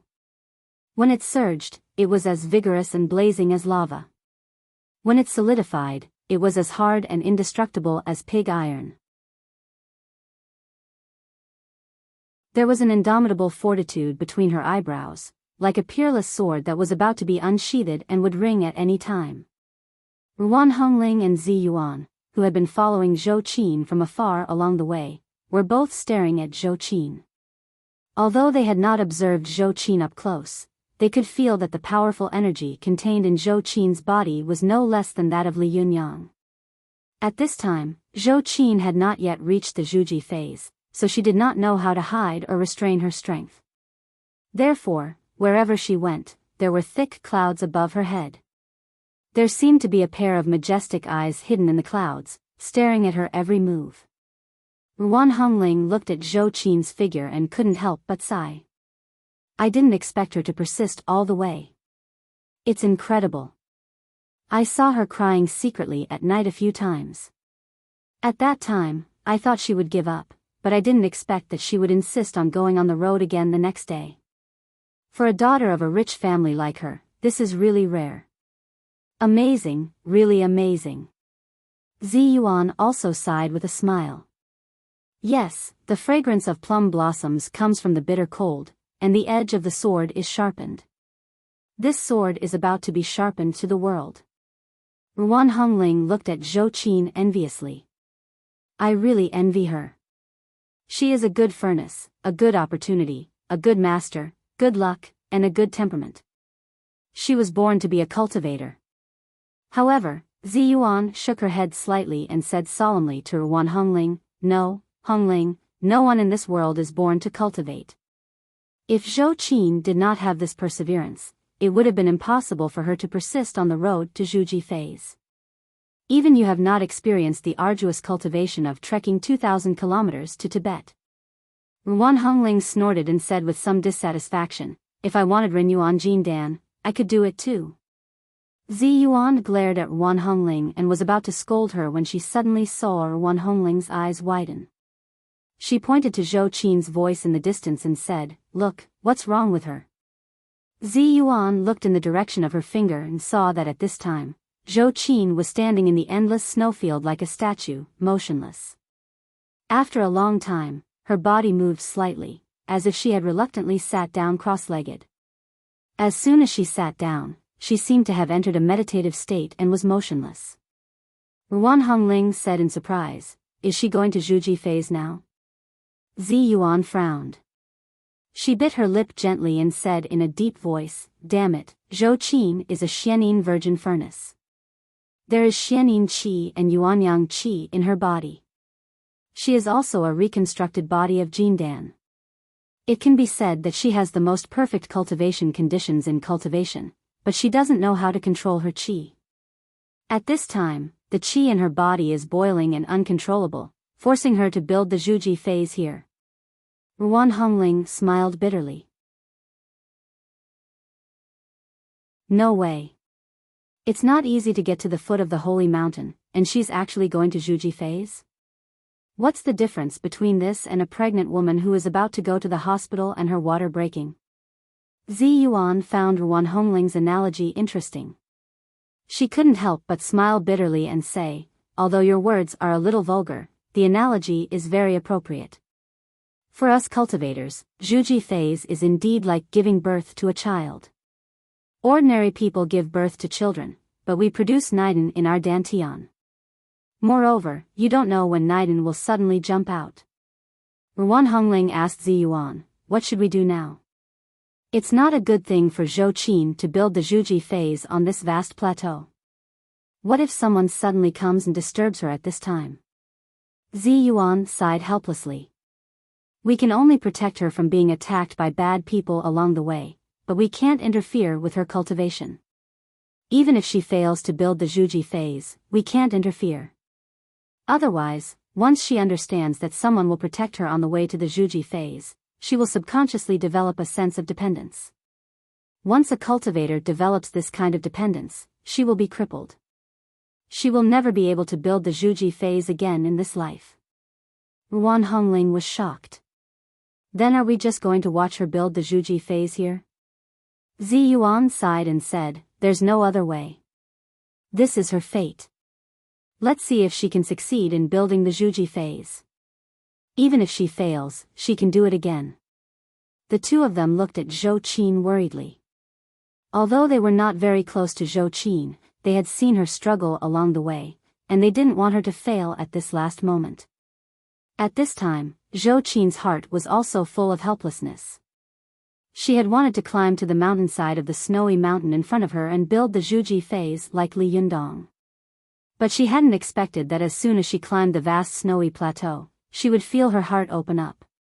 The aura all over her body seemed to be drawn by the qi of heaven and earth, surging uncontrollably and fiercely. At first, Zhou Qin didn't pay much attention, but as she ran further, the aura in her body became more and more intense.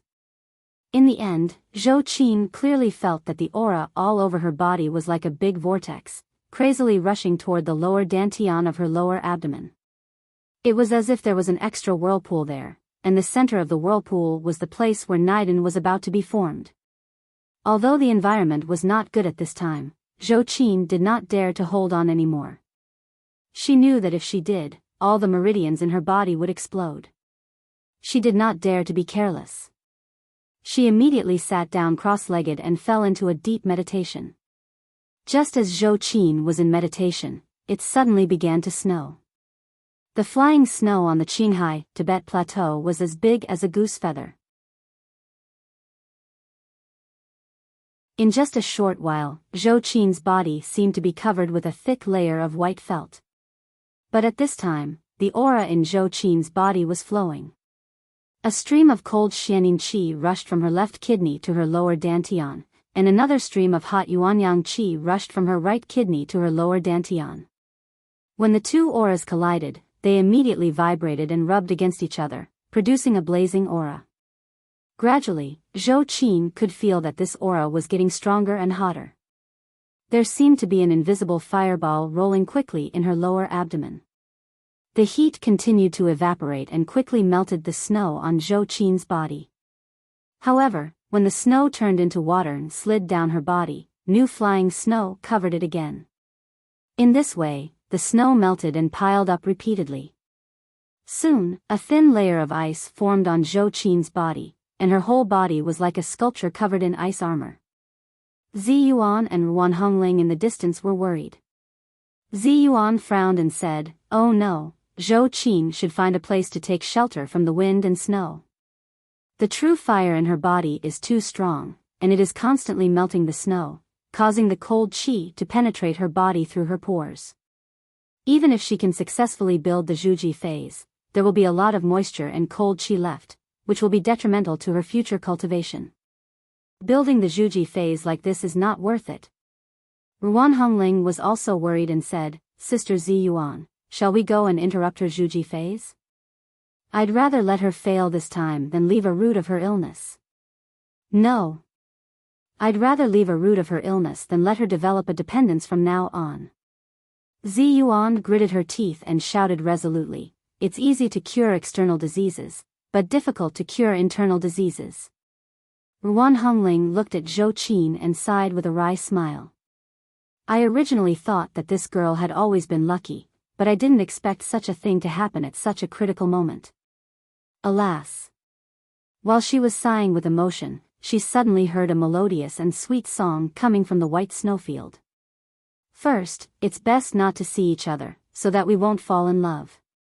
Second, it's best not to know each other, so that we won't miss each other. Third, it's best not to accompany each other, so that we won't owe each other anything.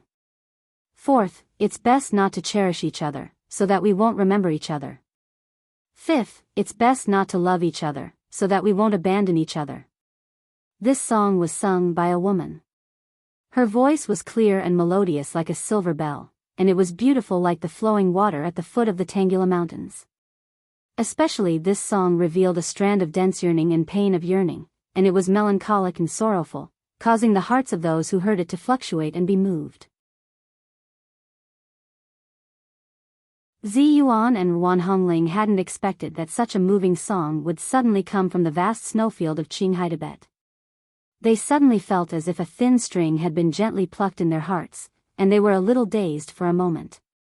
Especially Ziyuan. For some reason, Li Yundong's figure suddenly appeared in her mind, which made her heart tremble slightly for a moment. For a moment, the world was extremely quiet. Only this beautiful voice came through the howling wind and snow. This song seemed to represent the purest and most beautiful thing in the world, and even the merciless wind and snow could not stop it. The two young women looked into the distance at the same time, as if they wanted to see clearly who was singing such a sorrowful and moving song, and who was tugging at the strings of their hearts. To quickly find this site, please search on Baidu, Somnian Literature website.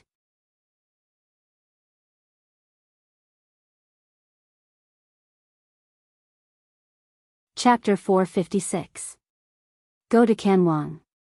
Heavy snowflakes fluttered in the boundless sky. The world seemed to be boundless. In this boundless snowfield, a team slowly walked out. Go to Canwang.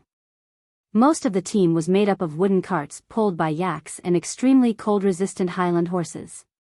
Some of the Tibetans in Tibetan clothes had wrapped themselves tightly, leaving only a pair of eyes exposed.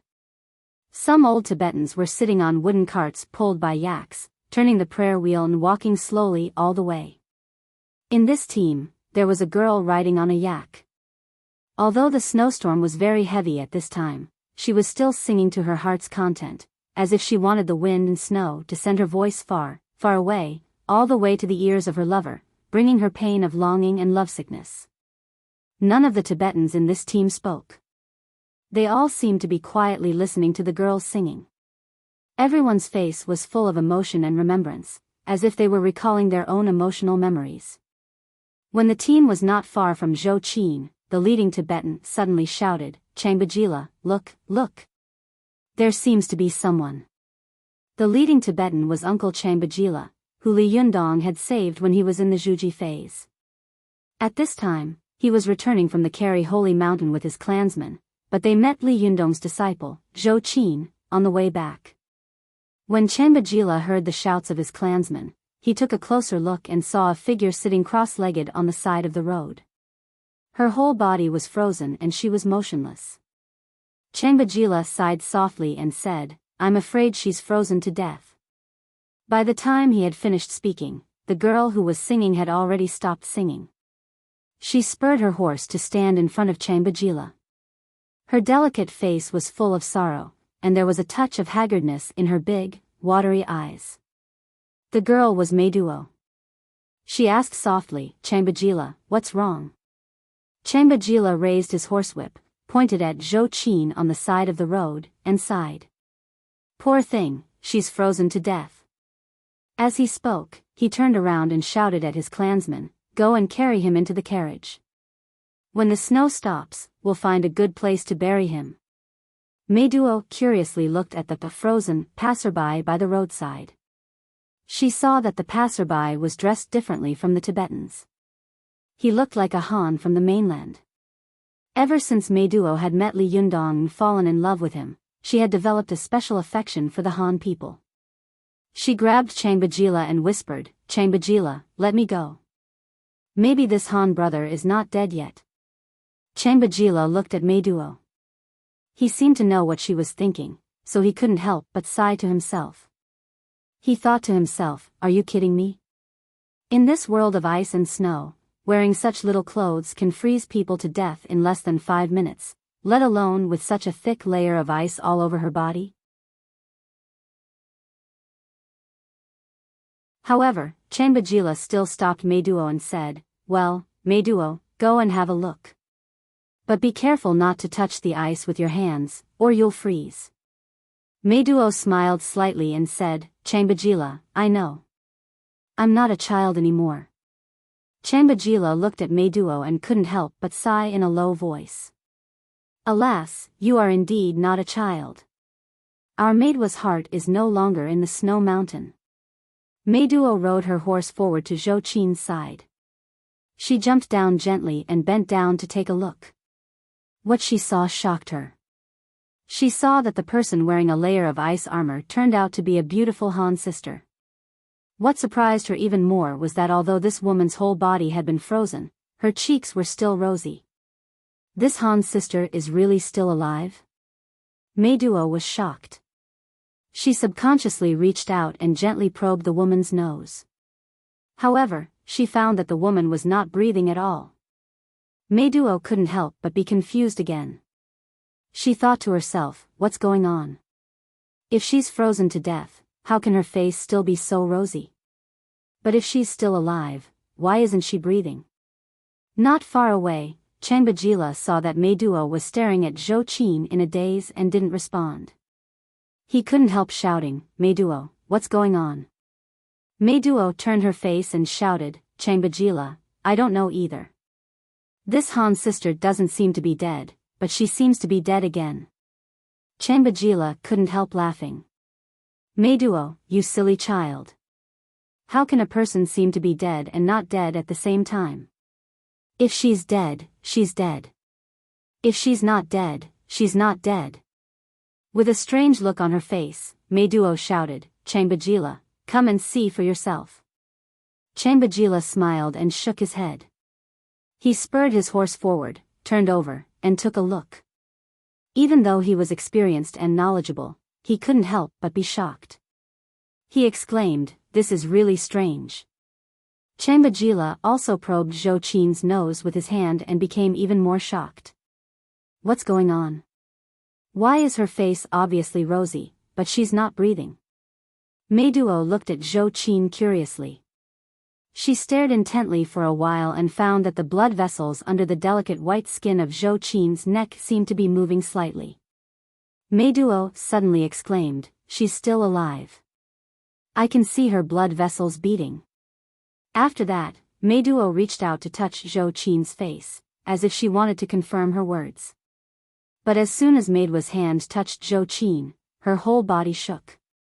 The powerful aura in Zhou Qin's body instantly poured into her body.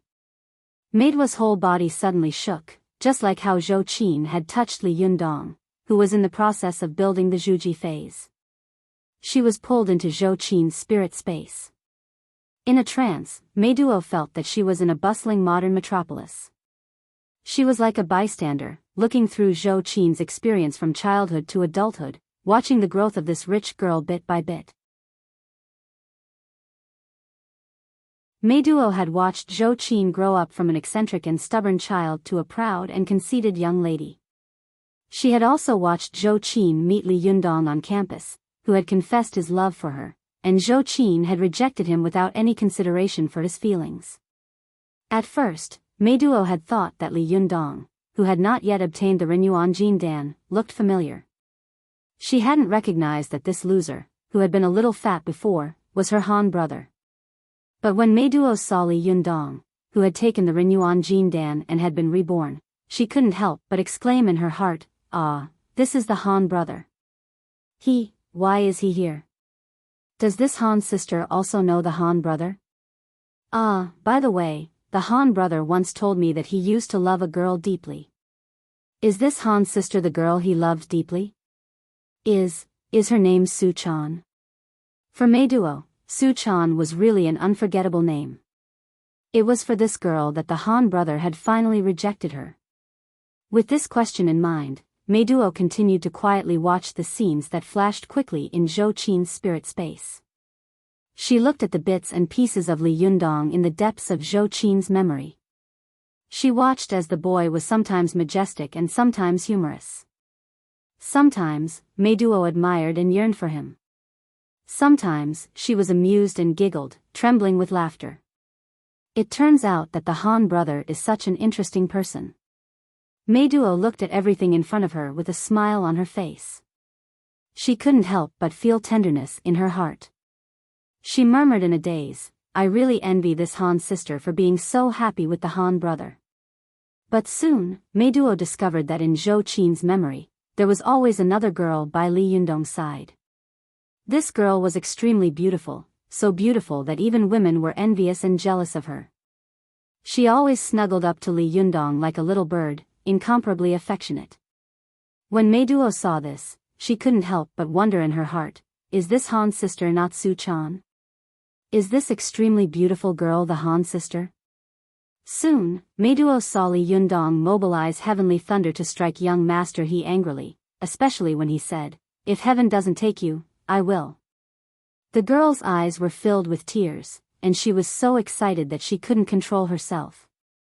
Meiduo bit her lip tightly and shouted crazily in her heart, "This is a real hero, this is a real hero. This is the Han brother I love." But soon, when Meiduo saw that Li Yundong had no choice but to separate from Su Chan, she finally couldn't hold back the tears in her eyes. At this moment, she felt the love between Li Yundong and Su Chan. It was so deep that others couldn't even bear to break them up. It turns out that the Han brother also has such a tender side. Meiduo suddenly felt that she had come into contact with the real Li Yundong, a Li Yundong who was heroic and gentle at the same time. After an unknown period of time, Meiduo woke up from Zhou Qin's spirit space. When she came to her senses, she found that her clansmen were all surrounding her, looking at her in surprise and nervousness. Chambajila stared at Meiduo with his eyes wide open and asked tentatively, "Meiduo, are you okay?" Meiduo blinked and found that the corners of her eyes were cold. She raised her hand to wipe them, only to find that she had inadvertently burst into tears. The tears that flowed down her cheeks had quickly turned into sparkling ice crystals. Meiduo smiled and said to Chambajila, "I'm fine." Chambajila pointed to the frozen tears on Meiduo's face and asked in surprise, "Why were you crying just now?" Meiduo smiled and said, "Was I crying?" Chambajila, "You must have seen it wrong. I was smiling." The expression on Changbajila's face became even more strange. He asked, "Then what were you smiling about?" Meiduo smiled gently and said, I was smiling. I really have never missed a person in love. This Han brother is really worthy of love."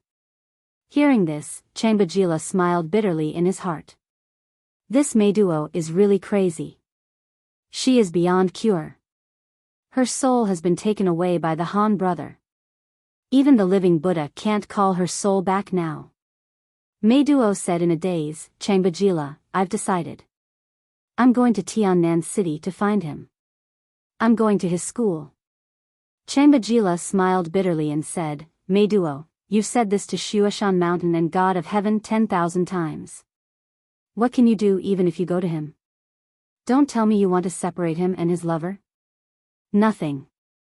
I just want to see him from a distance and I'll be very satisfied." Meiduo rolled her eyes and giggled. There was a different kind of brilliance between her eyebrows. At this moment, Zhou Qin faintly woke up and let out a cry. Meiduo was overjoyed and exclaimed, "Oh, Han's sister is awake." See.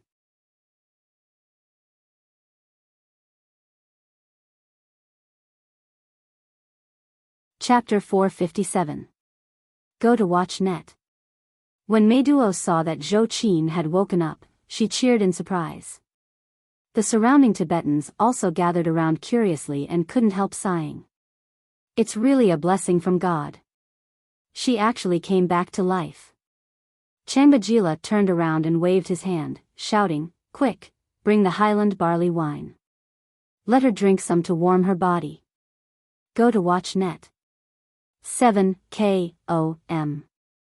Soon, a young Tibetan brought over a warm cowhide bag and wanted to give it to Zhou Qin to drink. However, they saw that Zhou Qin was extremely beautiful. Although she was wearing a thin coat, in this cold and snowy land, her face was cold and rosy. The Tibetans were extremely shocked, and the young Tibetan holding the Highland barley wine was even more shocked by Zhou Qin's beauty. He didn't dare to step forward and offend her, so he handed the Highland barley wine to Meiduo. Meiduo took it with a smile and enthusiastically put the mouth of the cowhide bag to Zhou Qin's mouth, saying, "You must be cold. Drink some Highland barley wine to warm your body." At this time, Zhou Qin had just woken up from her meditation. As soon as she opened her eyes, she saw a group of people dressed in Tibetan clothes surrounding her. In front of her, a beautiful Tibetan girl was holding a cowhide bag in her hand and looking at her in surprise. Zhou Qin was stunned for a moment. She had walked all the way to the Zhuji phase, and she was a beautiful young, single woman. On the way, she had met countless villains who wanted to take advantage of her. Therefore, Zhou Qin's vigilance was extremely strong. She looked at the cowhide bag warily, leaned back slightly, and shouted in a low voice, "Who are you?" Seeing that Zhou Qin was looking at her with hostility and vigilance, she couldn't help but feel anxious. She blurted out in Tibetan, "You fainted on the side of the road. We saw you and thought you were dead. We didn't expect you to be alive. Now that you have woken up, we want you to drink a mouthful of Highland barley wine to warm your body. There's no other meaning. Please rest assured, we are all good people." As she spoke, Meiduo turned around and pointed to her people, saying, "This is the Highland barley wine made by Ram. The wine he makes is mellow and tastes good. You will definitely feel warm after drinking it." Zhou Qin saw that Meiduo was talking to her anxiously. She didn't understand why this girl was so enthusiastic about her, so she became more and more vigilant. Zhou Qin moved, and the ice armor on her body broke one after another, falling down with a clattering sound. Some of the ice stuck to her clothes was also brushed off by Zhou Qin with a faint expression. When the Tibetans saw that such a slender and weak woman was wearing so few clothes, up in the cold and snowy land, they couldn't help but feel even more awe in their hearts. They couldn't help but feel even more respect. Seeing that Zhou Qin was ignoring her, Meiduo was stunned and thought to herself, "Why is this Han's sister ignoring me? Ah, that's right, she definitely doesn't understand my words." Meiduo immediately repeated what she had just said to Zhou Qin in Chinese. After hearing this, Zhou Qin smiled faintly and said to Meiduo, "Thank you for your kindness, but I'm not cold. I don't need to drink this. Also, thank you for saving me. I'm fine." After that, Zhou Qin patted off the ice on her body and prepared to turn around and continue walking toward Kari Holy Mountain. Zhou Qin's indifference stunned the Tibetans. They looked at each other and were speechless. They had never met such an unreasonable person before. However, most of the Tibetans saw that Zhou Qin's clothes were thin, and the corners of her clothes were fluttering in the cold wind. Her face was as red as usual, and she was extremely beautiful. Her posture and temperament revealed a sense of arrogance and coldness. Not only did they not think that Zhou Qin was rude, but they also felt that a person like her should have such a posture and attitude. Meiduo watched Zhou Qin walk away step by step.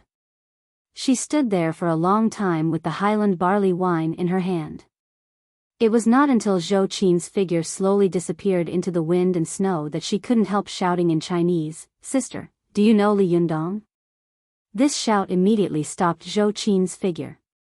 Zhou Qin turned around abruptly, looked at Meiduo in surprise, and shouted, "How do you know him?" Meiduo ran over quickly and said in surprise, "Sister Han, do you really know him?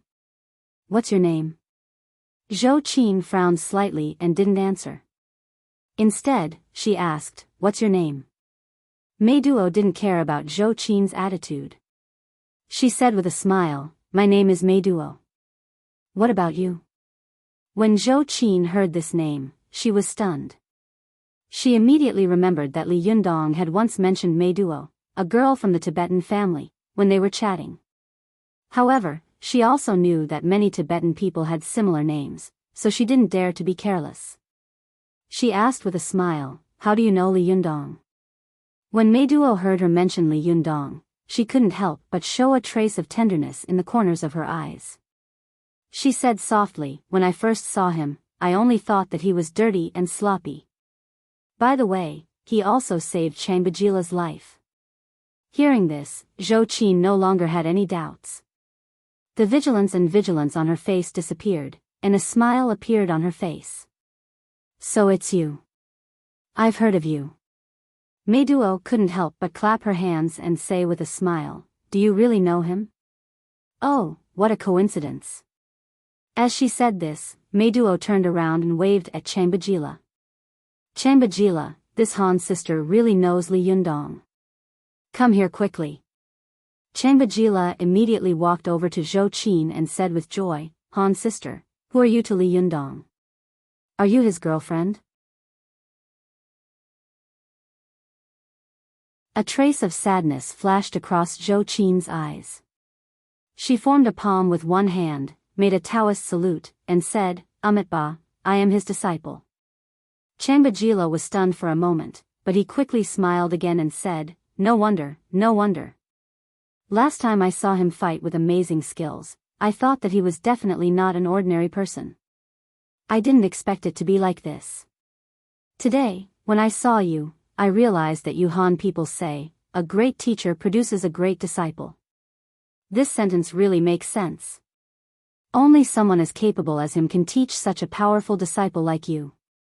Chambajila asked, "Han's sister, did you come here to cultivate?" Zhou Qin nodded slightly. "Yes, it's a pity that I encountered a setback halfway and almost ruined my cultivation." Chambajila gave her a thumbs up.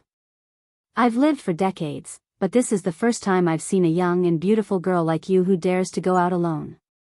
What's more, you came to Kari Holy Mountain to cultivate in such a small dress in this season. Amazing, really amazing. The people of the Central Plains are really amazing." When Zhou Qin heard the Tibetan man in front of her praise her, she smiled slightly and said reservedly, "Actually, it's nothing. It's all thanks to you. If you hadn't appeared, I'm afraid I would have been in trouble." Meiduo said with a smile, "Then how are you going to thank us?" Zhou Qin glanced at Meiduo with a smile. "If you have any requests, just tell me. If I can do it, I will definitely do it." Neither Meiduo nor Chambajila knew Zhou Qin's identity and background, and they didn't know that her words were enough to change the lives of one person or even many people. Changbajila glared at Meiduo and shouted, "Meiduo, how can you ask a distinguished guest for a favor? Hurry up and apologize." Meiduo pouted and made a face at Changbajila. "You're so annoying. I'm not making any excessive demands." As she said this, she turned to Zhou Qin and said with a smile, "I'll just ask you a few questions. If you answer me, you'll repay us." Hearing this, Changbajila was relieved. He pretended to be angry and glared at Meiduo, then scolded her with a smile, "Since when can you represent all of us?" Meiduo didn't seem to hear Changbajila's words. She just stared at Zhou Qin without blinking, her eyes full of expectation. "Can I, Han sister?" Zhou Qin looked at the Tibetan girl and felt that her eyes were so pure that there was not a trace of blemish in them.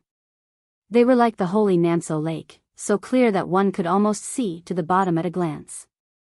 Zhou Qin saw this and thought to herself, "What a lovely Tibetan girl. No wonder Master mentioned her to me several times after he went back." Zhou Qin replied with a smile, "Of course. Go ahead." Meiduo was delighted and said with a smile, "Then I'll ask the first question first. Han sister, what's your name? Is it Su-chan?" Zhou Qin smiled and shook her head. "No, my name is Zhou Qin." Su-chan is the name of another girl. Meiduo immediately asked, "Then, do you know this girl named Su-chan? Is she Li Yundong's lover?" Zhou Qin sighed softly in her heart, then nodded and said, "Yes." Meiduo let out a cry, and the expression on her face was a little complicated. She asked again, "Well, can I ask you another question?" Zhou Qin smiled slightly and said, "Okay, but I also have a question to ask you later." Meiduo laughed and said, "Okay, then Sister Zhou Qin, why don't you ask first?" Zhou Qin thought for a moment and asked bluntly, "Where did you come from? Why did my master meet you when he came here, and why did I meet you here?" When Meiduo heard this, she and Changbajila looked at each other. They knew that there was still a trace of doubt in Zhou Qin's heart, so they all laughed. Changbajila explained with a smile, "Han sister, we go to Carry Holy Mountain to worship every 4 years. Last time, we met a Han brother in the process of going to the Holy Mountain. You know, we are all in ox carts and carriages, and when we see a temple, we will worship and move forward. It takes a lot of time on the way. So it took us more than a month to come back from Carry Holy Mountain. We are going back to our hometown." Only then did Zhou Qin understand. She smiled apologetically and said, "I'm really sorry. I'm a little suspicious." Changbajila waved his hand and said with a hearty smile, "It's okay. If a young and beautiful girl like you isn't vigilant, it's easy for you to meet bad people." Meiduo also smiled and said, "Han sister, can you answer my question now?" Zhou Qin smiled and said, "Go ahead." Meiduo asked nervously, "If I go to the university that Han brother goes to, do you think I can get in?" When Zhou Qin heard this, she felt as if her heart had been overturned. She had all kinds of feelings. She thought bitterly in her heart, Li Yundong, you are really a peerless lover. You love people everywhere. Not only did you make me suffer, but you also hurt such an innocent and lovely Tibetan girl." A wry smile appeared at the corner of Zhou Qin's mouth. For a moment, she didn't know how to answer the innocent girl in front of her. Just as she didn't know how to answer, there was suddenly a tinkling sound in the wind and snow. It sounded like camel bells, but also like the sound of Tibetan people turning sutras. When Changbajila and Meiduo heard the sound, they were stunned at the same time and turned their heads to look into the wind and snow. They saw a team slowly walking out of the wind and snow. There were about a dozen people in the team, each riding a yak or a 2-humped camel. Meiduo asked curiously, "Camels? Aren't they only found near Lhasa? Why are there people riding camels here?" Changbajila took a closer look at the team. He saw that all the people in the team were dressed in red and yellow Buddhist robes, and the man sitting on the 2-humped camels was wearing a long, yellow feather hat on his head. Changbajila exclaimed and said in surprise, "Is this the team of the living Buddha? What are they doing out here?" At this time, Meiduo also saw that the young monk at the head of the team was Dorji Tenzin, whom she knew. She couldn't help waving her arm and shouting, "Dorji Tenzin, it's me, Meiduo." When Dorji Tenzin saw Meiduo, he was also very surprised. He turned around and talked to the older monk behind him for a while, then pushed the head of the yak aside and slowly walked toward Meiduo. When Dorji Tenzin came closer, she asked with a smile, "Dorji Tenzin, what are you doing out here in such a heavy snowstorm?" Dorji Tenzin looked at Zhou Qin curiously, then said to Meiduo with a smile, "Panchen Lama living Buddha said that the auspicious goddess has come to the world and asked us to come out to find the Buddha. Sorry, I forgot to update last night. I'll make it up this morning." You're tuning into the Biyao's Wuxia Chronicles YouTube channel.